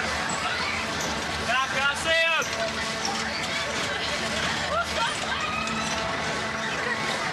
You're good looking, you know that? Well, you're on holiday down here. No, you live down here. Just not that any people are any more or less sleazy now than then, but you wouldn't do that on camera now, would you? Looking up her skirt. No. God's sake. They call it upskirting, don't they now? It's generally recognised to be a bit tawdry now. Yeah. I mean, this the thing with him, you know, and the other guy Barry. You know, these are the kind of guys who they're the sort of prototypical loads of money guys later on in the decade. Yeah, this is the sort of thing that, you know, in that clip in the Mayfair set, Jimmy Goldsmith was talking about the new energy coming in, and it's going to be vulgar. This new energy that's coming into, you know, and the way those guys are completely, you know, lasered in on those girls. There's something about it that, you know, I picked up in the Bowden lecture. Actually, he talks about. He says another trick to all real performers is domination of the audience.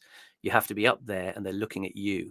All rock stars and all these other people use some of these techniques because they've gone into those areas. They're not allowed militarily too much. They're not allowed at all politically because they may be authoritarian. So they've gone into other areas.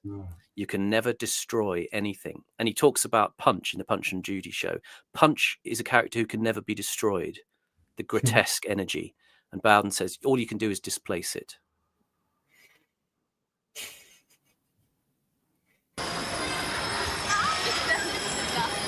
Down here for a day? Well, where do you come from? London. What part of London? I mean, are these people all right with him just leaning off, like catching a lift on the? Does he just stay there? Like you just want to tell them, get off the fucking carriage. Like, you can still banter with them as they go past. Just get out of their faces, for fuck's sake. You're right, love. What a sleaze bag. Carny folk. Now we're at the castle happens. That's where old she's. Yeah, I'll find out right, you know. You got a boyfriend? Oh, well. Oh, dear. It's all yours, darling. Oh, dear. Oh, I'll do pick them tonight. Bring it round here, Rog. Bring back the top.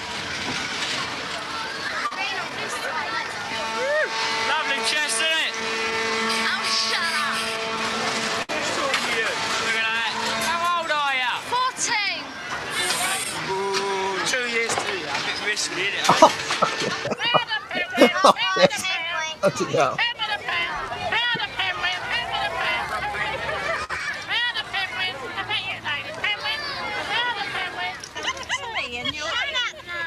Look at his hairy chest, Bill. Come in every night. Never thought it would come to be.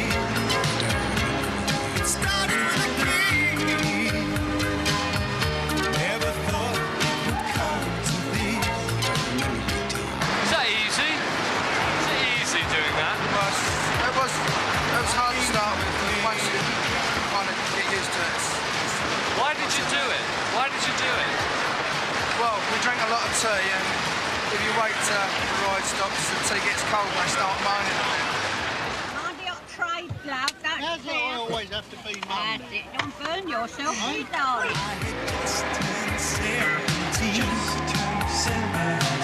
I couldn't hold on to your love. I couldn't hold on to my dream. It started with a kiss. He never stops, does he? It's just mad. He's eating some like crisps. I'm getting mostly just sort of pass, like, isn't it, mostly the paper and tobacco just passes through your body or whatever, like, fine, but how many fags is he getting through in a day? Like, he's smoking really fast. He's probably doing like 60. He even lit that one.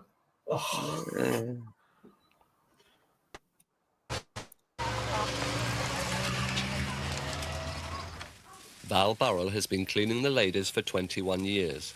She used to have a place of her own, but now the local council has changed all that. Val takes great... See, this is the thing, right? I hate to say this, but this woman, Val, wouldn't be there now, would she? It'd be some like Jamaican woman or something, wouldn't it? Well, literally, as we saw from the reviews of Walton Pier at the beginning, there'd be nobody cleaning the toilets, and they're covered in all sorts of stuff. So, yeah, it's what she prophesies comes to pass. Pride in her work, despite the attitude of her employers. At one meeting, we was told that the standard of cleaning had got to come down, and we were too conscientious. Come down. Come down. Your standard of cleaning had got to come down. We were too particular. Well, they certainly did come down, didn't they? There must be some economic phenomenon about like despecialization of labour over time or something. I used to put net curtains up at my windows, put a bowl of flowers out, and, you know, do your brass and that, and make it look nice, because you were only responsible for those toilets, you see. But now you're not. In the winter, I have to do men's toilets. That's what I hate. You know, I don't like that at all. Does that ever cause problems? Yes. You're all right, you know, once you get in, because you can lock yourself in, but getting into the toilets, that can cause problems, especially if you've got somebody deaf down there, you know, and you shout, anybody there, and he doesn't hear you, you know, and you walk in on it, you know. That's what I don't like. I don't like cleaning men's toilets.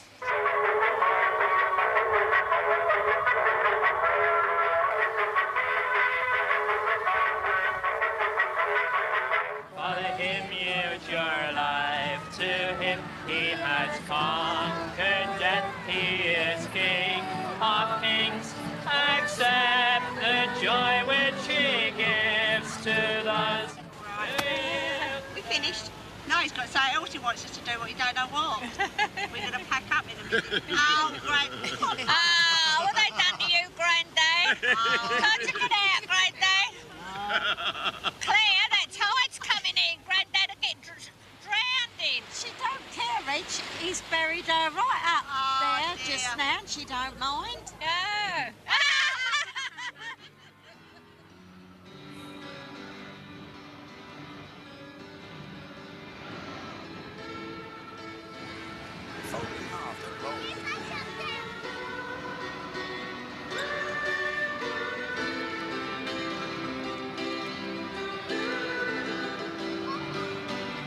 Oh, that's your boyfriend, is it, huh? Oh, well, never mind. Straight to the side of that.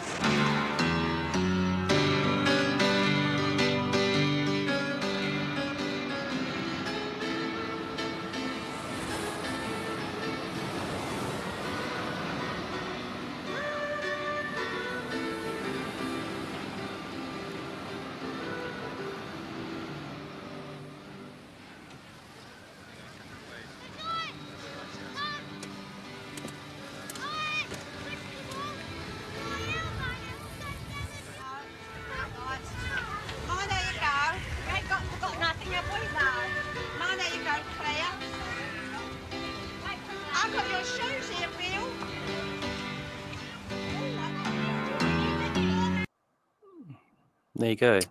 Lovely. Everything comes to an end. Grandad is being buried. You know, the Ferris wheel is empty and the tides are coming in. You know, it's all ending. And the grey sea just hammers on in. I thought that we felt the hand of Curtis most towards the end there, like in the last 5 minutes or so. he showed flashes of what he would do later. Yeah, and that was another track from that Leo Sayer album, Silver Bird, that sort of mournful piano piece there. So yeah, all ties in with a underlying bleakness. I haven't listened to Leo Sayer, but what you've said about him makes him sound really depressing. Well, that album particularly, it is kind of a bit morbid in its sentiments. Fair enough. Yeah. A lot of stuff that you think of as very English is, I don't know about Leo Sayer. He's from the East End, isn't he? He's a plaster or something. I think.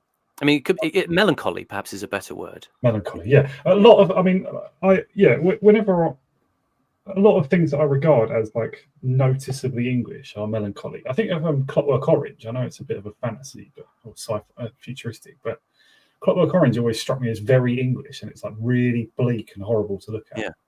And with this, Pink Floyd, as I said earlier as well, there's a lot of English nostalgia in Pink Floyd. Yeah, and with the Selfridges film last week, it's about the passing of something, quite understated, and there's a sort of certain jollity, maybe even a forced jollity about it, but it is something is being lost, is fading away. Do you guys, have you seen The Thick of It? Oh yeah. The episode that was set at the conference in, I don't know, Eastbourne or something, but the one sort of he's a dickhead character, but he just says, "Oh yeah, we're here at Eastbourne, the crown of our shit seaside resorts," and it was like, by the time that was made, 2008 or whatever, there was already like an agreed consensus that just British holiday resorts are just unappealing, which I don't agree with. I mean, they've got a certain appeal. It's not the same as going to Marbella or whatever. But it's I've been up to Blackpool. It's a good day out. I enjoyed it. It's good laugh. And you feel they don't have to be that way either. I mean, I did my motorbike test down in Hastings, which I thought, oh, this is going to be great. I'll get to see one of these seaside towns, and of course, it's a dump now. It's terrible. It doesn't need to be that way, but it's just a bunch of junkies and people on benefits moved in, and it went down the pan. Couple of super chats here, folks. Maximus Aquila says, "Mandelson, I admire so much. O'Brien, it matters so much. AA, it means so much." Yeah, but I mean, there is only one person who gets it means so much, and long-time viewers will know which super chat gets it. Inner City Mariner says, "Have you come across any work by Byung-Chul Han? Psychopolitics was much like the Adam Curtis." That's the second time I've seen that name mentioned in the last couple of days, but no, I haven't. Byung-Chul Han, you guys come across him at all? No, I don't know that name. I know Korea is having a bit of a cultural bloom, isn't it? I think Korean movies seem to be taken seriously now. There was one called Parasite. Maybe it's something to do with that. And Squid Game and all of that. Is that Korean? Yeah. Yeah, I think so, yeah. Crispy GT says, "Can you use the Chris Gard version of the outro, if you please?" I'd love to, but I don't know where it's gone. I seem to have lost it. It's not on my... Can't find it on the soundboard, unfortunately. And so I don't know where the original video is. He also says, "Your viewings of the Curtis docs with Horace and Simon are such great content. Keep up the banter." Well, thank you very much, sir. Indeed. Thank you. And that is it. Now we're still sticking with older Curtis for the next couple of. He's got a couple more in the locker, doesn't he? Yeah, there's we've got a choice of trumpets and typewriters, which is about the evolution of the war correspondent, and then the one I'm looking forward to a lot, which is the Great British Housing Disaster, which is from 1984. So technically, the next one would be the war correspondent one. And there's like 3 more in the 80s. Yes. I mean, we could hunt them out if we wanted and consider them. My attention this week, actually, I will say, was drawn to a video put out by our friends Scrump and Evelyn entitled "The Sea of Worry," which is from their anti-politics Substack. And there was a little paragraph in there which I thought I just had to read out because it was relevant to Curtis. It's "The Sea of Worry, Modern Guilt and Modern Fear." And the 4th paragraph In modern Western democracies, the politically engaged masses exist in the sea of worry. Seems very relevant to this documentary this week. Their reality is one of constant anxiety about drastic events beyond their control and outside of the scope of their everyday lives. In his documentary, The Power of Nightmares, Adam Curtis lays out how the Bush Jr. administration used terrorism and transformed it into an all-powerful boogeyman that greased the wheels of state action. Adam Curtis is also, unfortunately, an interminable shitlib who would never turn that cynical analytical eye to debunking the current boogeyman of, quote, fascism, or offer solutions that stray outside of the limits of boilerplate progressivism. His documentaries offer you darkness without true revelation or a means of escape. They are the perfect product for the Newsnight intelligentsia who believe watching a, quote, serious news show puts them a notch above Drywall Dave, who reads the exact same Reuters AP penned stories in The Sun. So, and again, a little thing there, as I've always said, I do love Curtis. I love his, stylization and the way he tells stories. But it is a thing to bear in mind that, there will be a necessary reduction of reality, and there are other avenues to explore. Roman, go on. I was just going to say one thing to anyone who's come into this series halfway through: do go back and watch the Oceans Apart ones, which is how it started. They were bloody interesting. They're all on AA's Substack, so check them out. Yeah, if you're struggling to find them on the YouTube channel, you can go to get them direct. You can actually download them at the Substack. So, Broman Hank says, I found these last two Curtis documentaries depressing. Need a drink afterwards. Cheers, lads. Yeah, a drink of something 80s though, like Campari or Pernod or something. Yeah. Pear cider. Ian S says, Simon Roberts is our whispering Bob. Cheers, lads. Sorry, what, from the old grey whistle test? Yeah, that's a nice reference. Whispering Bob Harris. Crispy GT says, Constantine I was the last Roman emperor? Question. The one who adopted Christianity?